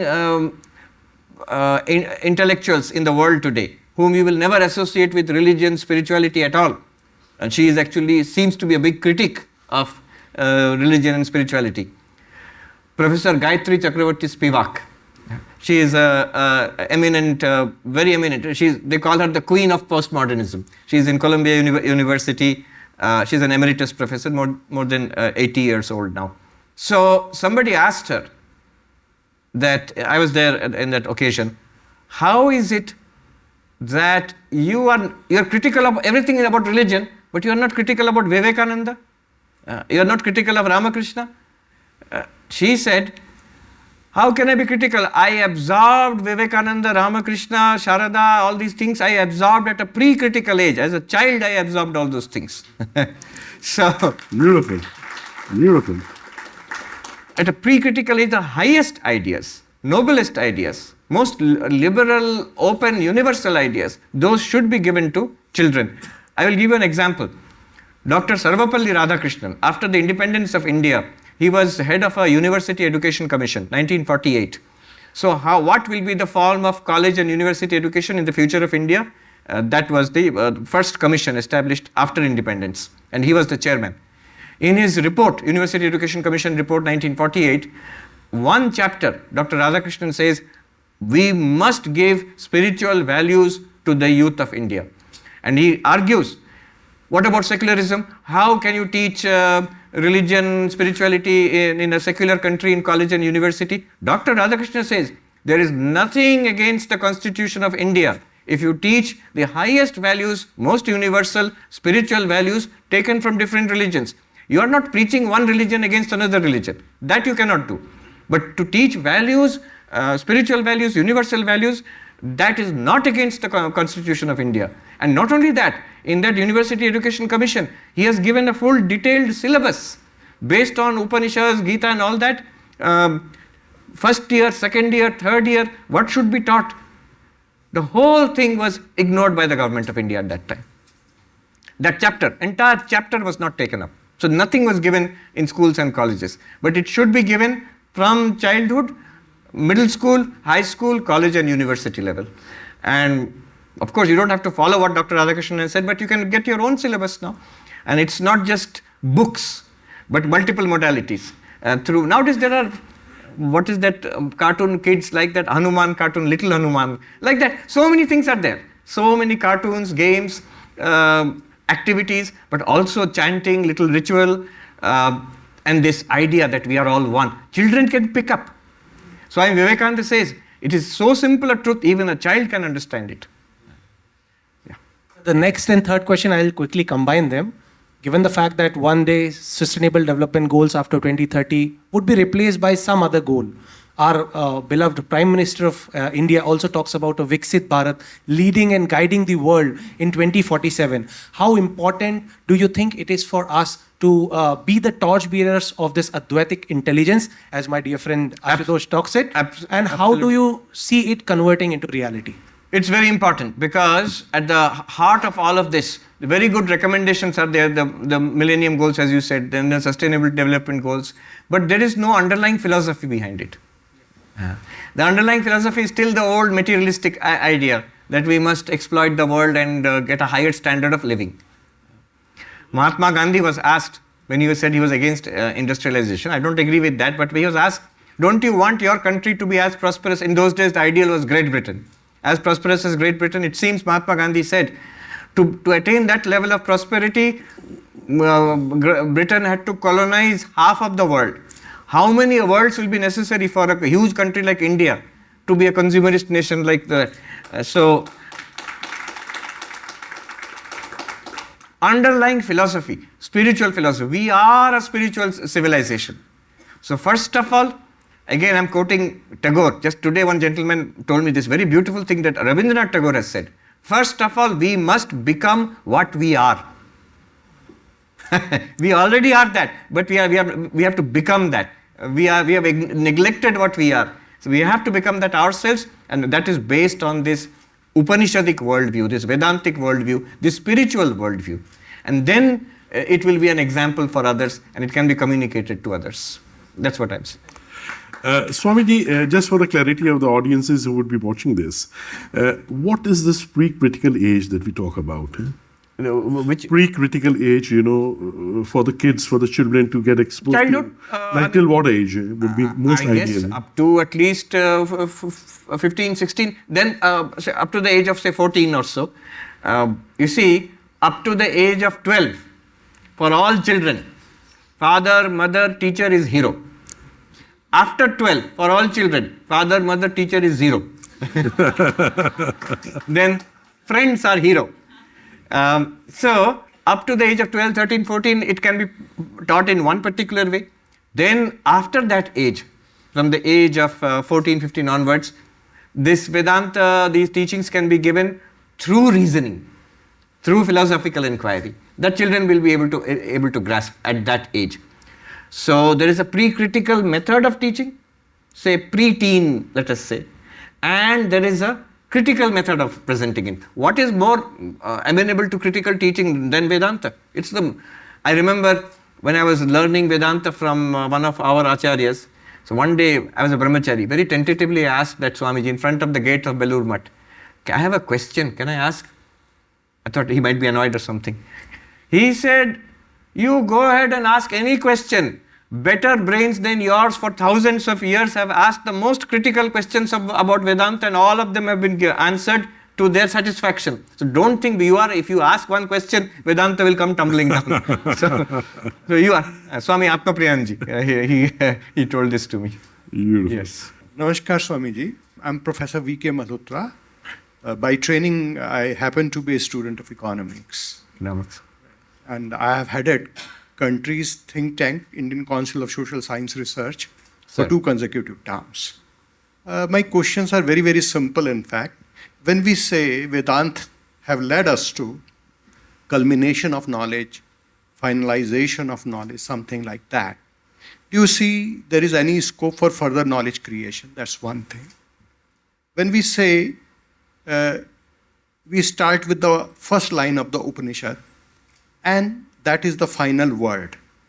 I have seen, do we intend to imply that first line comes after the whole thinking has been gone into, or it is the starting point, or shall we go back to the Shunyavad, that starting point itself is the ending point? And taking clue from the sustainability question, do we think that really we could have a real model of development inspired by spirituality and taking care of the contradictions that the whole world has faced? It's a very good question. Direct answer to your question, sir. No, one should never interpret Advaita Vedanta or Upanishads being, or Vedanta being the end of knowledge in that sense, never in the sense that it is the end of knowledge. It is the beginning of all things. Now, the highest truth has been stated there, but we must discover and rediscover it for ourselves in every age to come. Not only that, is it possible to create further knowledge? Certainly it is.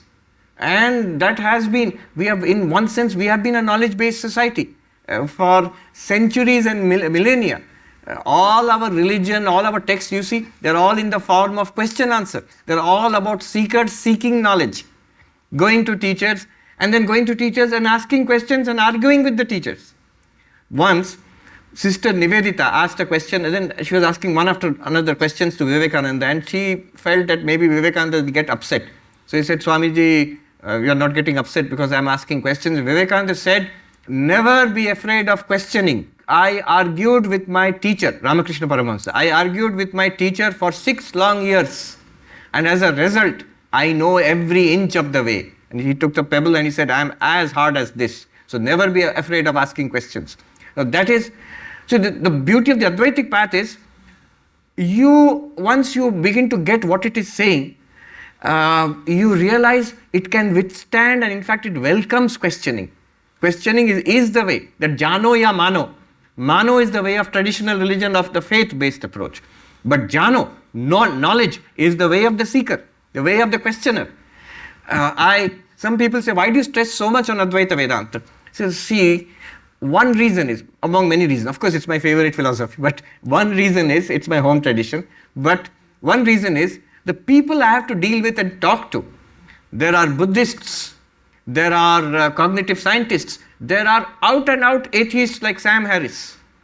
If I go and start talking about Sri Krishna to them or our Ramchandra, they are not interested. Why should we listen to you? But then talk about our real nature, talk about the nature of consciousness, talk about the nature of existence, then they are interested. And I can tell you, I have had conversations with the sharpest of atheists, Sam Harris and all. They reject, these are people, I don't agree with them, but they reject religion A to Z, when Americans say Z. So they reject all forms of religion. But Sam Harris is on record saying that there are 2 forms, Advaita Vedanta and the Dzogchen Buddhism in Tibetan Buddhism. These 2 have a kernel of truth in them. There is the highest truth in them. He says, nobody who is reasonable can deny it. So, you talk to philosophers in New York University, which has the best analytic philosophy department in the whole world. If I talk about religion, about rituals, about devotion, absolutely not interested. But you talk about consciousness, hard problem of consciousness. The latest, I'm so happy to see, the new book David Chalmers has written, Reality Plus. He talks about Shankaracharya, he talks about Sankhya philosophy, he talks about Vasu. A time was when they neglected Indian philosophy altogether. I think Hegel or somebody said, there is no philosophy worth the name east of the Suez. So, from that time, now in their latest publications, at least they're engaging. And these people are the most critical people. They will not accept anything so easily. The greatest brains there, Schrödinger, Heisenberg, Oppenheimer, they are all interested in Eastern philosophy. And what is the philosophy they were interested in? Advaita Vedanta. Absolutely. Advaita Vedanta, yes. So, yes, beginning. Let me add one little anecdote I had heard from Professor J.N. Mahanti. He had heard this from Hannah Arendt. Hannah Arendt was a leading philosopher in the West. She was a student of Heidegger, Jewish philosopher. So Hannah Arendt said, the difference between your approach in India and our approach, the Greek approach to philosophy, is this. We think something comes from nothing. And so we are always moving forward to something new and something newer and newer. That is the Western approach. That has become the approach in Europe and now in America and the Western world entirely. But in your philosophy, you think something has come out of something. There is a reality which is manifesting. So in your world, you try to go back to the source and again take light from that source. This I am paraphrasing. She did not say it. You use the Upanishads to throw light upon your modern problems, sustainability, AI, harmony of religions, conflict, international conflict. Use that Advaitic intelligence to get new light. The same teaching. Swami Vivekananda said, it saved India in the past. And again, in this century, it will save India. Not only India, it will save the world. So new knowledge is always welcomed. I'll end in the words of Sureshwar Acharya, disciple of Adi Shankaracharya. Most traditional Advaitin. He says, either it is in the Vartika or in Naishkarmya Siddhi, one of the two. By whatever prakriya, by whatever method people get enlightened, all those methods are welcome. And Swami Vivekananda says, all those truths in the past, they have shown us the spiritual truth, and there will be more in the future, and all are welcome. That is the AI, Advaitic intelligence. Beautiful. Yeah. I'm Preeti Vadwani, and I come from Central Government University at Sagar. I did research in spirituality, but I feel that I didn't look at it from this perspective. So, yet to start from this perspective. But there was a very interesting research paper I wrote when she spoke of religion and spirituality. I had researched religious values don't relate so much to spirituality as the aesthetic values do. And it left me thinking that spirituality is more fundamental, religion is a superficial manifestation of that fundamental curiosity inside the human being. But I feel education had a basic purpose of knowing your true self, which it has lost. Yes. Indian government is trying to put in indigenous knowledge. Philosophy department people are studying all this since ages, but not working out. Values not being developed, character not being developed, because the basic purpose lost. What's the question? Okay, so I get, you want me to comment on these issues? Current system, how can the current system work? First question is, how can the current Not first question. Only question. Now you have raised a few number of issues. Let me talk about those issues. Yeah. One vice chancellor asked to me, you worked on spiritual intelligence, madam. Robots will soon be having spiritual intelligence. I couldn't agree with him. And he couldn't agree with me. And so how can the current system be working for developing the spirituality in true essence, because it's not only reading, not only meeting with people, because teachers are not such. We need See, the problem is, you raised some interesting issues and I wanted to say something about it, but I've already forgotten it, what you raised. So, if you extend a question too much, what happens is... AI and spiritual intelligence is one aspect, and then another is how can this current system is a real crisis. How can the current education system work out for this oneness and the true spirituality? I have no idea. No, really. So the thing is that one must make a preset. One must make an effort, and the effort is going on now. What you are seeing around this particular program, what he is doing on his platform, what the government of India is doing, what you have done in your research on spirituality. So these are the cumulative efforts. You can't say, give me one a solution, how we can make change everything in Indian society, how we can give values to the youth, how everybody can become enlightened, how sustainability will be there in the world. Please give me the answer. How will I give you the answer? If I had the answer, then, so the thing is to engage with it and draw upon the resources which we have, and then think constructively and come up with the answers. What was going on earlier was we are refusing to engage with it. Like Rabindranath Tagore said, we must become what we already are. So that's how you engage with these knowledge systems. And I'm so glad to know now there are these IKS, Indian knowledge systems, which are being taught in different university departments. If we don't engage with it, if we don't nurture it, it will be lost. Number one, it will be lost, and we will be lost. We will have no answer for any of our problems. But you're already seeing changes, that an attempt is being, whether it's a new education policy, whether it's the introduction of Indian knowledge systems. I'll give you one example, which will show you the difference, how it helps. When I was in +2 as a student, one of the subjects which I took was logic. Why?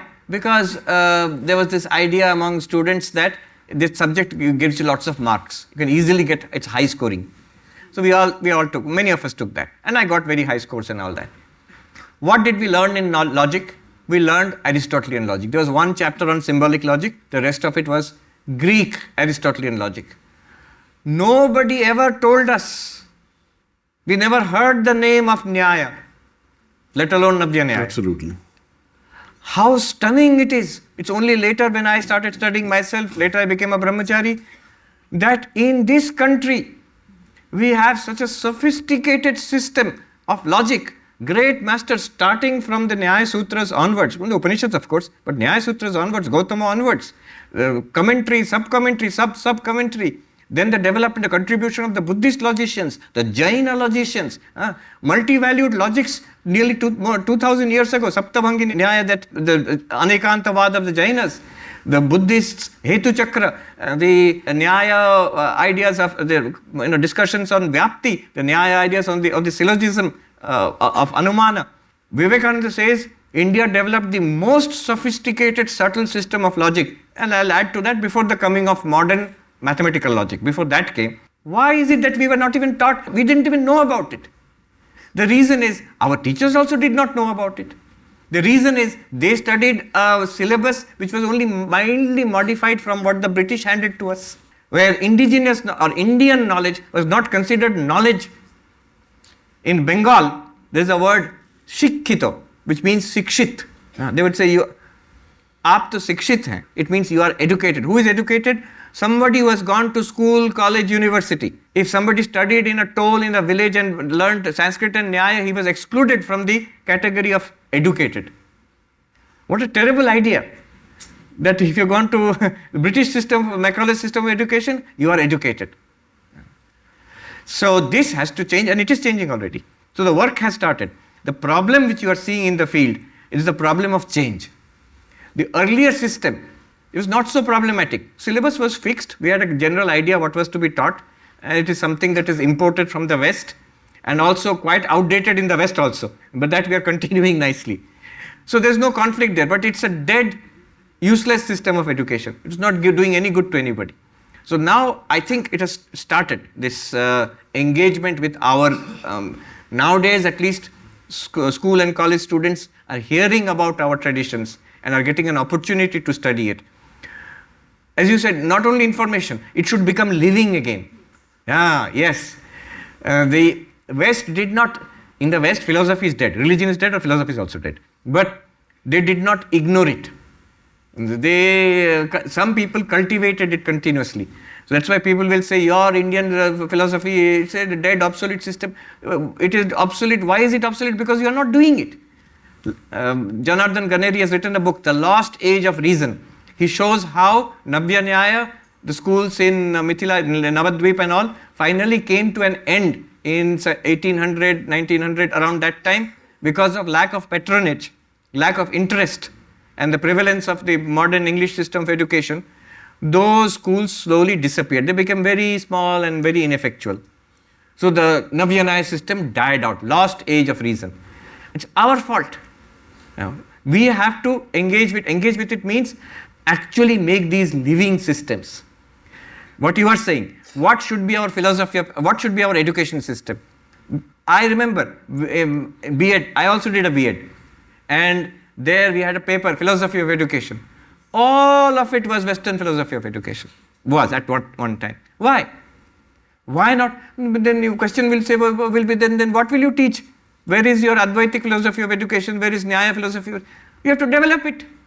You have to develop it. You cannot, see, those who came before us, from the Upanishadic ages till the modern age, look at the caliber of those brains. They continuously developed. They continuously thought about it. Newer and newer forms, newer Purvapakshas, and newer, they enriched it. But at one time, we abandoned that effort. That's why those systems seem obsolete now. But there's so much resource there, so much. Look at the confidence of the Tibetans and our lack of confidence. The Tibetan Buddhists, Dalai Lama, to his credit, and all of his lamas and all, they took, what did they have? They were driven out of their land. And they came as refugees here and they have stayed here and they are very grateful. Dalai Lama is always grateful that India has sheltered us. But look at the confidence. What we have is our Buddhist philosophy. And based on that, they, first of all, they taught it to all Tibetan children who came as refugees here. They did not lose their culture. Then they spread it across the world. Tibetan Buddhism is the most popular form of Buddhism, more popular than Vedanta in the US. Why? One reason is because of the efforts of Dalai Lama and others. They are very confident. They are very confident of the knowledge system which they have. And what is that knowledge system? In the words of the Dalai Lama himself, he has time and again said to Indians, to us, it is your Nalanda system of philosophy and your entire heritage of Nalanda which you gave to us. Now we are returning to you only. We are eternally grateful, whatever we are. Now, how confident they are in one system of thought which they have nurtured and nourished. We have a whole range and spectrum of such systems of thought, and we should nurture it and nourish it, and it will be the answer to our question. I am reminded of one anecdote, I'll end there. Abdul Kalam ji, when he was president of India, he visited Belur Math. He came to meet Swami Ranganathananda ji, who was the president of our order at that time. And because Ranganathan ji was ill, he could not go to meet President Abdul Kalam. President Abdul Kalam said, I will go to Belur Math to meet Swami Ranganathananda. I always like aeroplanes and helicopters. So the president came in a helicopter, I was very interested in that. But later I heard meeting between Ranganathan ji and Abdul Kalam. Ranganathan ji, who is himself one of the most positive persons, but he had one little sorrow which he expressed to President Abdul Kalam. He said, I am worried about the state of the nation, corruption and our division and all other issues, poverty and all these issues. What will happen in our country? I am worried about it. And those who were present, they told me, first of all, they said Abdul Kalam ji was just like a child, so vibrant in that advanced stage. He would be sitting at the edge of the chair like this and talking with Swami Ranganathan ji. When Ranganathan ji said this, that what is the future of the nation, I am worried about it. President Abdul Kalam, APJ Abdul Kalam is saying, Swamiji, don't worry. In this nation, we have a vast spiritual, philosophical heritage. All this heritage is there. We will use this to solve all the problems of our nation.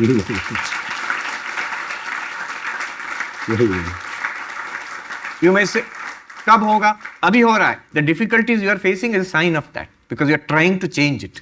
That's why but we must persist. We must persist. And if I may add to this, Swamiji, just two things, the colonialism that we had for so many centuries, as an effect of that, the Britishers, they decimated our Guru Shishya Parampara. Of course. And they introduced, this modern education system, in form of the, this English Education Act of 1835. But we cooperated with it also. And and coming to the next one, okay, they did whatever they had to do because they had to colonize us. Even post-independence, we did not make corrections. Now, we are waking up from that amnesia, and slowly we're trying to bring back, the entire nation on the right path. This is going to take some time. Yes. And I'm sure that we will revive, the Guru Shishya Parampara. Pratyam has made, films on this, on Guru Shishya Parampara, where we have explained, exactly this, how this has happened. And also Sahibs who never left, in two cities, you can watch that. We'll watch that. Yeah, we'll explain. We have explained it. What happened with us. You see, one thing is we will never go back to the age of the Upanishad. That's gone. We'll never go back to the Vedic ages. That's gone. We will also not go back to the age of Shankaracharya. That's gone. But all that what we call virasat, the heritage, that is ours, and that we must use to look to the future. Pandit Nehru himself said about Vivekananda. He said he was firmly rooted in the with pride in India's past, but looking to the future. We also should be like that, firmly rooted in Upanishads, in Shankara, and drawing upon all these resources. In Sanskrit, Nyaya, Sankhya, Yoga, the Buddhist, Jaina heritage, all of it, and of course Vedanta, but also engaging with the contemporary problems and looking to the future. पूज्य स्वामी जी, आपके श्री चरणों में प्रणाम करते हैं। शिवम शांतम अद्वैतम चतुर्थम मन्यन्ते स आत्मा स विज्ञेयः। ये जो फोर्थ स्टेज ऑफ कॉन्शसनेस है, चतुर्थ स्तर है, इसमें सारे प्रयोग धर्मी सिद्धांत हैं, पर भारतीय कोश कहते हैं कि जो मोक्ष है, मोहस्य त्यागः मोक्षः, जिस क्षण मोह का नाश होता है मोक्ष हो जाता है। जैसे एक चतुर स्त्री चिमटे, उस जड़ चिमटे को पकड़कर चेतनवत कार्य करा लेती है, ये आत्मा इस जड़ शरीर से चेतनवत कार्य कराता रहता है। वेदांत के इस मूल में कि वेद की पूर्णता ही वेदांत है। जब हम सब में यह ज्ञान व्याप्त है, उस आनंद का स्रोत अनवरत बह रहा है, इस स्थिति में भी हम कैसे अपने सभी के अंतःकरण में इस ज्ञान का प्रकाश, क्योंकि चेतना के जागृत होने से चैतन्य, चेतना सब में है पर चैतन्य कोई कोई है, पर वो चैतन्यता सब में मुखरित हो। इस वेदांत की कैसे शोध परक, अध्ययन परक व्यवस्थाएं संभव हैं। वेदांत पीठ ओंकारेश्वर में बन रहा है, उस पर आपका आशीर्वाद हो जाए कि किस तरह से अध्ययन, अध्यापन और प्रत्येक के आनंद आह्लाद मुखरित हो, रोमांचित हो। जब अंतःकरण पवित्र होगा तभी सब कुछ हो पाएगा। आपके चरणों में प्रार्थना है। Wonderful observation, wonderful observation. Thank you for that. Thank you for that. Yes. Swamiji, now coming next on to the next session now. If you can enlighten us on the antithesis of Vedanta and its core teaching of oneness, which is the duality, and which is the root cause of all the problems, which are happening not only, around the world, but also in the individuals, in the society, in the countries, and internationally. Your thoughts on that. Yes. So what you are asking is, Advaita is fine. We're talking about Advaita, but the fact is duality, Dvaita, difference. It's a matter of our experience. We can talk about Advaita, but we are in a world of duality. We are seeing difference here. We are not experiencing oneness. We are experiencing difference. So, what about that? 2 points I'll make here. One is, the problem is not duality itself. The problem is the ignorance of non-duality.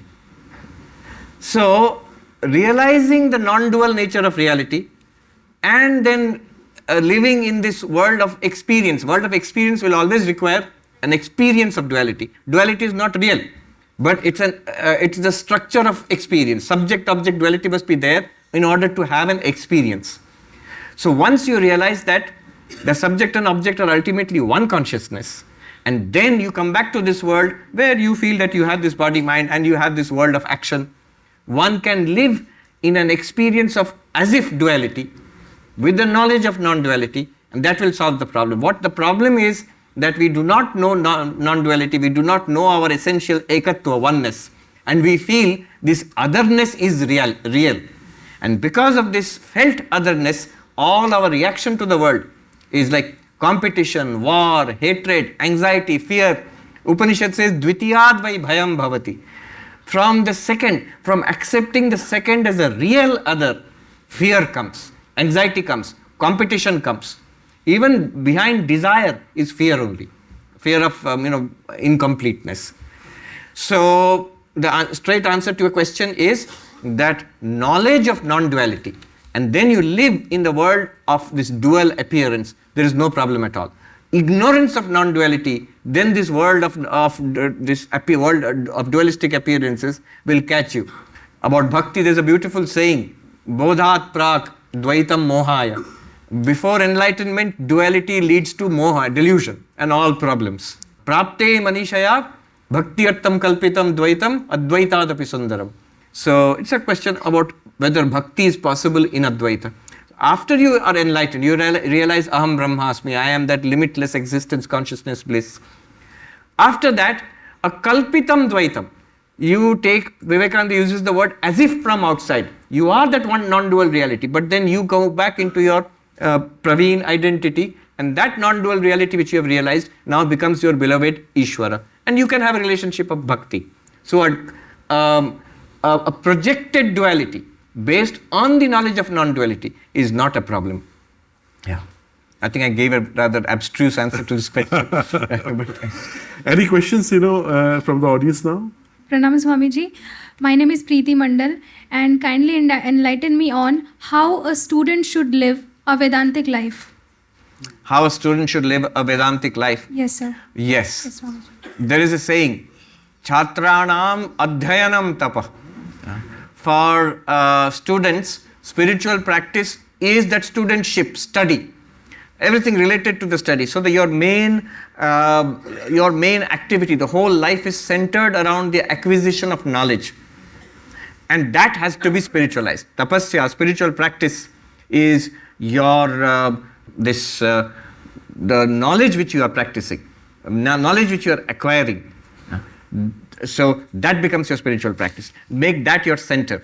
Remember, the goal of life is the same for everybody, for the Mahatmas here, for Praveenji, for you, all of us. We are moving towards enlightenment, God realization, in Vivekananda's words, manifestation of the divinity within oneself.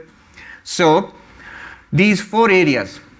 One is not only knowledge, that cultivation of that knowledge, that is one central.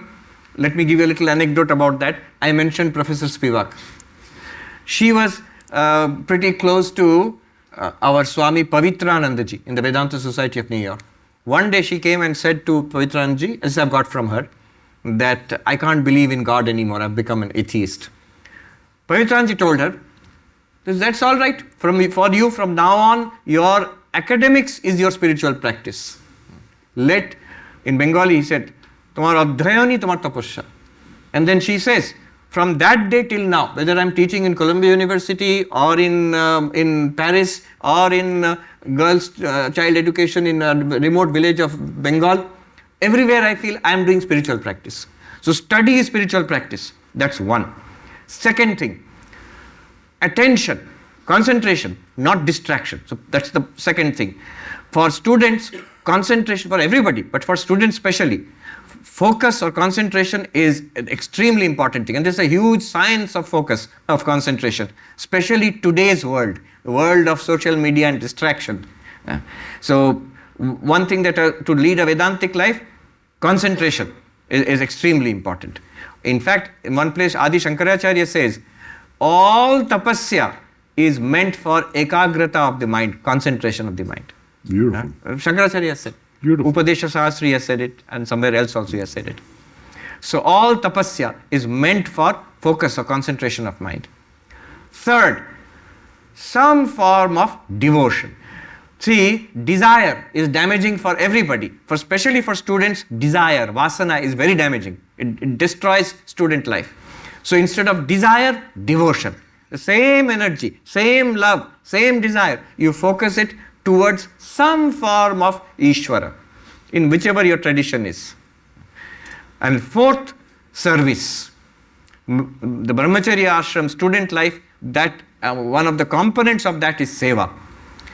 Whether it is the teacher, whether it is your fellow students, whether it is the school or community, parents, everywhere an attitude of service. So 4 things, let me sum up. To lead a spiritual life, make studies your central spiritual practice. Make concentration your spiritual practice. Beautiful. Make devotion, not desire, your spiritual practice. Beautiful. And make seva, not selfish activity, selfless activity, your spiritual practice. Beautiful. Yeah, we had somebody from here. Yes, I'm Ashwin Raut. I'm a researcher in integrative genomics. In Integrative genomics. Integrative genomics. Yeah, biomedical sciences. Ji. Actually, my question is, in double slit experiment, hypothetically, if we replace these electrons with the living cell, will they behave similar fashion as electrons based on the presence or absence of the observer? And if so, then the outcome of the biological experiments are dependent on the intent of the observer and not on the controlled experimental conditions in which they are tested. You see, My question. one problem of being a Mahatma is they think you know everything in the world. Double slit experiment is already. I know. So that's the whole from genesis of the quantum mechanics, the particle wave duality. Yeah. Yes. But what you are suggesting, you know better, sir, because it is your area. I have really no idea. But let me just say one thing and I'll stop there. Right now I'm reading a book by an Italian quantum physicist, Carlo Rovelli. He's a leading quantum physicist, but his specialty is that he writes beautifully, almost poetically about physics. So the name of the book is Helgoland. And there he talks about how Heisenberg, how Born, then Einstein also, and then Schrödinger, all of them, they developed what is modern quantum mechanics. So he talks about that. And he talks about the double slit experiment, what it means. Then the possible interpretations of quantum mechanics. What does quantum mechanics mean for our world? Many worlds hypothesis, he finally comes down to idea that everything is relationships, depends on relationships. But why I'm mentioning all this is, leading quantum mechanics professor in the West, one of the leading scientists, talking about quantum mechanics. The last part of the book is straight from Nagarjuna. He says, when I talk about quantum mechanics, people keep asking me, have you read Nagarjuna? Then I thought, who is this Nagarjuna? Let me read. And then I found out nearly 2000 years ago, he was a Buddhist master, and he read Mula Madhyamaka Karika in English translation with Professor Garfield's commentary. I studied Madhyamaka under Professor Garfield at Harvard University. And then this book, big part of it, he says it is so amazing to think that nearly 2000 years ago, a Buddhist master in ancient India has this theory that everything is interdependent. So the idea of shunyata is this, the word they use is that pratitya samutpada, this interdependence, that is the real nature of shunyata, emptiness of all things because they are all mutually dependent. He says, that enabled me to understand quantum mechanics better. What the question I was trying to understand, what is the meaning of quantum mechanics for our world? I got the key by reading this ancient Indian philosopher. See, the problem is, what I feel is, because of our lack of confidence in ourselves, coming from the colonial self, absolutely, what is called the shadow mind, the colonial mind. Professor K.C. Bhattacharya, in his very important essay, Swaraj in Ideas, he says, this was written before independence. He says, very soon the British power, colonial power will leave these shores, but it will continue in our minds. It will continue in our minds. We don't have that confidence that Nagarjuna, Shankara, Kumarila Bhatta, they can say something which can help us to crack the problems of science in our modern age. We say that, वो आध्यात्मिक पुरुष है, दूर से प्रणाम करते हैं, लेकिन my science is different. No, it is not different. So, Carlo Rovelli is not an enthusiast in that sense. He is not saying that Nagarjuna knew quantum mechanics, but he said he has some intuitive understanding, and depending on the commentaries which have come after that, those are helping us today to understand the mystery of quantum mechanics. So that is what I want to say. So, I mean, of course, not an answer to your question. I wouldn't even presume to answer your question. Actually, I need your comment. Like spirituality, see, genomics has revolutionized scientific world since 20 years, and it has touched each and every part of our lives. But it has not been applied or explored the spirituality, the Indian Vedanta practices. So I need your comment, if you can, like whether these genomics can be applied to investigate and characterize the biological signatures of the human bodies. Again, sir, it is, what you have to do is, I'll tell you seriously, what you have to do, whether you or ma'am is here in the education field, you have to take the insights that you get from Vedanta, from us and from the texts, then you have to reflect like Carlo Rovelli did. Carlo Rovelli will never ask me or Nagarjuna, what do you think of quantum mechanics? No, he will study Nagarjuna and understand the insights from Nagarjuna, then contemplate what he is doing, what answer he can get from there. So what you have to do is, you cannot expect me to give an answer to a question in genomics. Absolutely not. And you should not trust anything I say about genomics. So what you should do... Maybe you can take the essence, from these philosophies. Yes. And do an experiment yourself, and you'll find an answer. Which you will. Certainly you will. Which you will, Right. It can be done, but it should be tried out, I think. That is the sign of a confident culture. Absolutely. We can draw upon things and think for ourselves. Okay. Any more questions we have? Swami ji को प्रणाम. मैं लता मुंशी हूँ.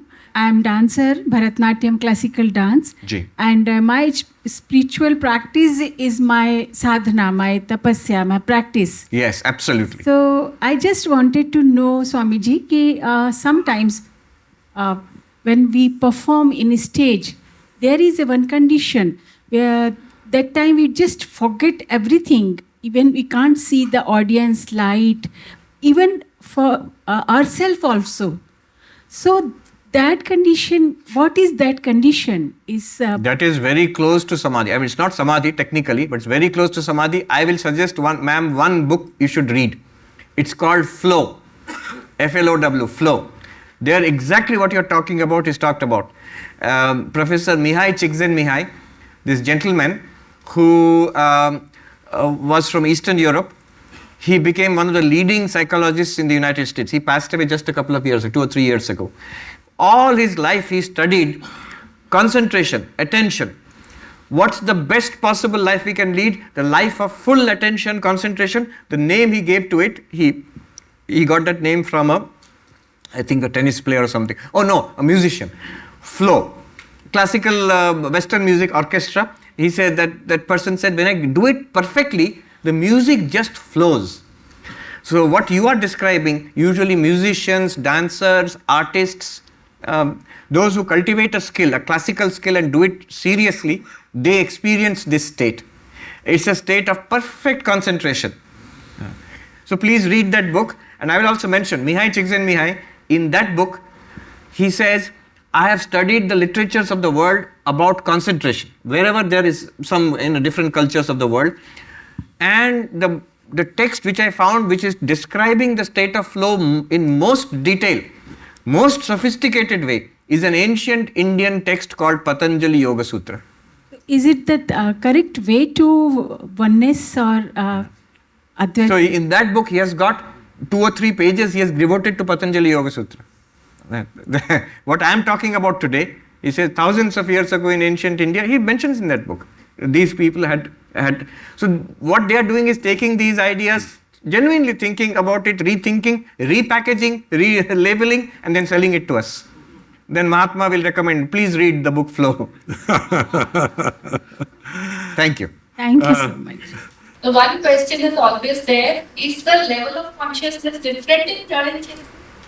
So the question is the level of consciousness different in Jada and Chetan? So these are very big questions. I can give you the answer from Advaita Vedanta, but also your idea about the level of consciousness, that I will also say from modern consciousness studies. So, Advaita Vedanta answer is very simple. There are no levels of consciousness. Levels, difference, change always is in the Jada. It's in the Upadhi. In the body, in the mind, in the prana, there are different levels of expression. Consciousness is one and the same. Now, it is reflected in these upadhis at different levels. That is true. But what you are saying about level of consciousness is, this terminology is used in some of the latest theories of consciousness which are coming out. Integrated information theory of Tononi, global workspace theory. Some people are talking about levels of consciousness. So, nowadays, in the West, in consciousness studies, there is this idea that some serious researchers are talking about it, that consciousness may be all pervasive. It's not just being produced in the brain, it is all pervasive. It is there everywhere. Now we will say, then is an atom conscious, is the table conscious? They will say yes, but the levels of consciousness are different. So that language they use. This is the answer. Hariom Swami ji, मेरा नाम सुरजन सिंह है और मैं all India institute of medical science Bhopal में researcher हूँ। मेरा जो domain है एपिलेप्सी और योगा है, तो मेरा आपके कई वीडियोस देखे हैं, उन्हीं में से क्वेश्चन है कि आज जो सभी की प्रॉब्लम है कि ये सब डिजीज़ से ग्रसित हैं, how Vedanta help to cure the disease, not only prevention of disease. Yes, the question is how Vedanta can help to cure a disease and not only prevention of disease. Both prevention and cure, Vedanta can help. Swami Brahmananda used to say, give your mind to the body and mind to the world will destroy it, body and mind. Give your body and mind to God, to Ishvara, Bhagavan. Your both body and mind will be well. Now, there are different ways. Modern positive psychology has shown that selflessness, altruism is very important for mental and physical health. The more we think about ourselves, the more sick we become. The more we think about others, more busy we are with trying to help others, the more mentally healthy we are.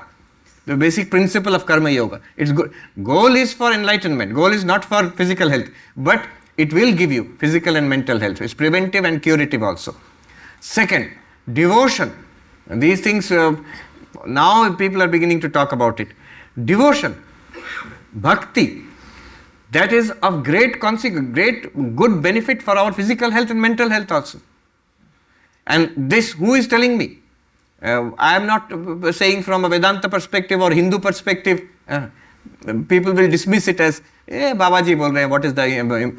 But I'll tell you who is saying this. APA, American Psychiatry Association, Washington DC, few months ago they called a meeting. I was representative of Hinduism, they were representatives of Christianity, Buddhism and Islam and all others had gone. They said, meeting of most powerful psychiatry body in the world, APA. And they are inviting leaders of religions. And they said, our question was, till now you have been treating religion as a pathology. Psychiatrists were most hostile to religion. Why are you calling us now? And then their answer was, you cannot argue with the data.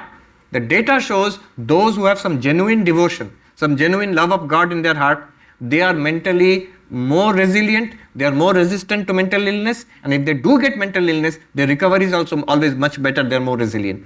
So devotion is another way Vedanta helps in physical and mental health. Then concentration, focus. Distraction leads to an illness. Focus is good for mental health. And most important, the idea that I am the witness self. Even if there is physical illness in the body, even if there is mental illness or unhappiness, depression in the mind, even schizophrenia in the mind, the idea that I am the witness of the storm in the mind. When the mind is calm and peaceful, like the bright blue sky, I am the witness. When the mind is stormy, I am the witness. I am all right under both circumstances. If this idea can be implanted in the minds of the patients, protocol has to be developed for that. Mindfulness is already being used for treatment. Protocol for using Vedantic reasoning. People think, why, how can we do that? We can, that confidence is necessary. Right now, the most useful and recommended form of psychological or therapeutic intervention in the United States is CBT, this cognitive behavior therapy. And with cognitive behavior therapy, the way they treat the patient as a client, and the patient must understand his or her own problems, and then strategies will be implemented to come out of it. From understanding, feelings are changed. And understanding and feelings are changed, then behavior can be changed also. So cognitive behavior therapy. And there is no time to give a talk on that. But Vedanta can easily be segued into, you can easily put in and develop new CBT procedures, Vedanta based. Aap karo na, lag jao usme. Yes. Yeah. So just your final words, Swamiji, on Vedanta as the future religion. Swami Vivekananda, this is Swami Vivekananda's words. Vedanta is the future religion of humanity. Why? Is it any problem with other religions? No. But the thing is, there are certain aspects of Vedanta which make it suitable, which I also see all the time. One aspect is rationality, logic. Whatever question you ask, there is some clear thinking about it, or at least some way of finding out a clear answer about it. At no point will you be told, maan lo, vishwas kar lo. No. So rationality, inquiry is the basis of Vedanta. That's one great advantage. In this day and age, when a day and age of scientific inquiry, skepticism, atheists, so I found that is one advantage of Vedanta. Another advantage is impersonal in nature. It's not saying that you have to believe it. Even Adi Shankaracharya himself, he is there, which is completely impersonal. At no point is he saying you have to worship me or I am the founder of your religion. Not at all. He is always happy to keep himself in the background. The importance, what is Shankaracharya called in the Himalayas? Bhagavan Bhashyakar, the great commentator, Lord commentator. It's a knowledge-based thing. He is transmitting knowledge to us. It's an impersonal system. However, it is not against personality. Vivekananda said it's an impersonal system with scope of any number of personalities. If you have a personality-based system, if X is my guru, X is my teacher, X is my avatar, X is my prophet, or whatever I call it, then it becomes against all other. Y, Z will now be excluded, because only one personality I will catch hold of. But if you have an impersonal system of knowledge, an impersonal system of spirituality, limitless existence consciousness place, then X, Y, Z, A, B, C, D, jitne allow personality, as many avatars, as many prophets, as many masters, as many Buddhas, as many Jinas, you come, all are welcome. All are welcome, easily you can accommodate everybody. That's another advantage of Vedanta. So again, Vedanta is based on harmony. Vedanta is based on harmony, not on rejecting others, but harmonizing different religions, harmonizing science and religion, harmonizing your secular life, so-called secular life and spiritual life. So this idea of harmony, which is very necessary for the world today, multiple advantages are there, because of which I think Vedanta is the future philosophy and spirituality for humanity. People may not use the name. People may not use the name. They may be against using the name, but the idea will be there. That has come from Vedanta. Professor Jeffrey Long, he teaches Hinduism in Elizabethtown College in the United States. He told gave an example. He said, people in the US, many people have Hindu ideas, but they don't want to identify as Hindu. They will say, they will criticize Hinduism. They say Hinduism is 3C, caste, cow and curry. Caste, cow and curry. So they criticize. And he was talking with one lady, American lady, and she was saying, no, I am not Hindu, I am not Hindu. And she's saying many things, and finally she said, I have to go, it is time for my puja. So they may not, we also don't say that you have to accept the label. All right, the ideas will transform. The ideas are of, Swami Vivekananda said, first of all, we must equip ourselves with these ideas. We must have confidence in this, and to some extent at least realize these ideas in our life and in our society. Then we can confidently share it. Vivekananda's words, share it with other nations of the world for the benefit of the world. We have no desire for name and fame. It is for our benefit and for the benefit of the nation and benefit of the international community, benefit of future generations. So Vedanta is definitely the spirituality and philosophy of the future. Thank you very much. Thank you. Thank you so much, Swamiji.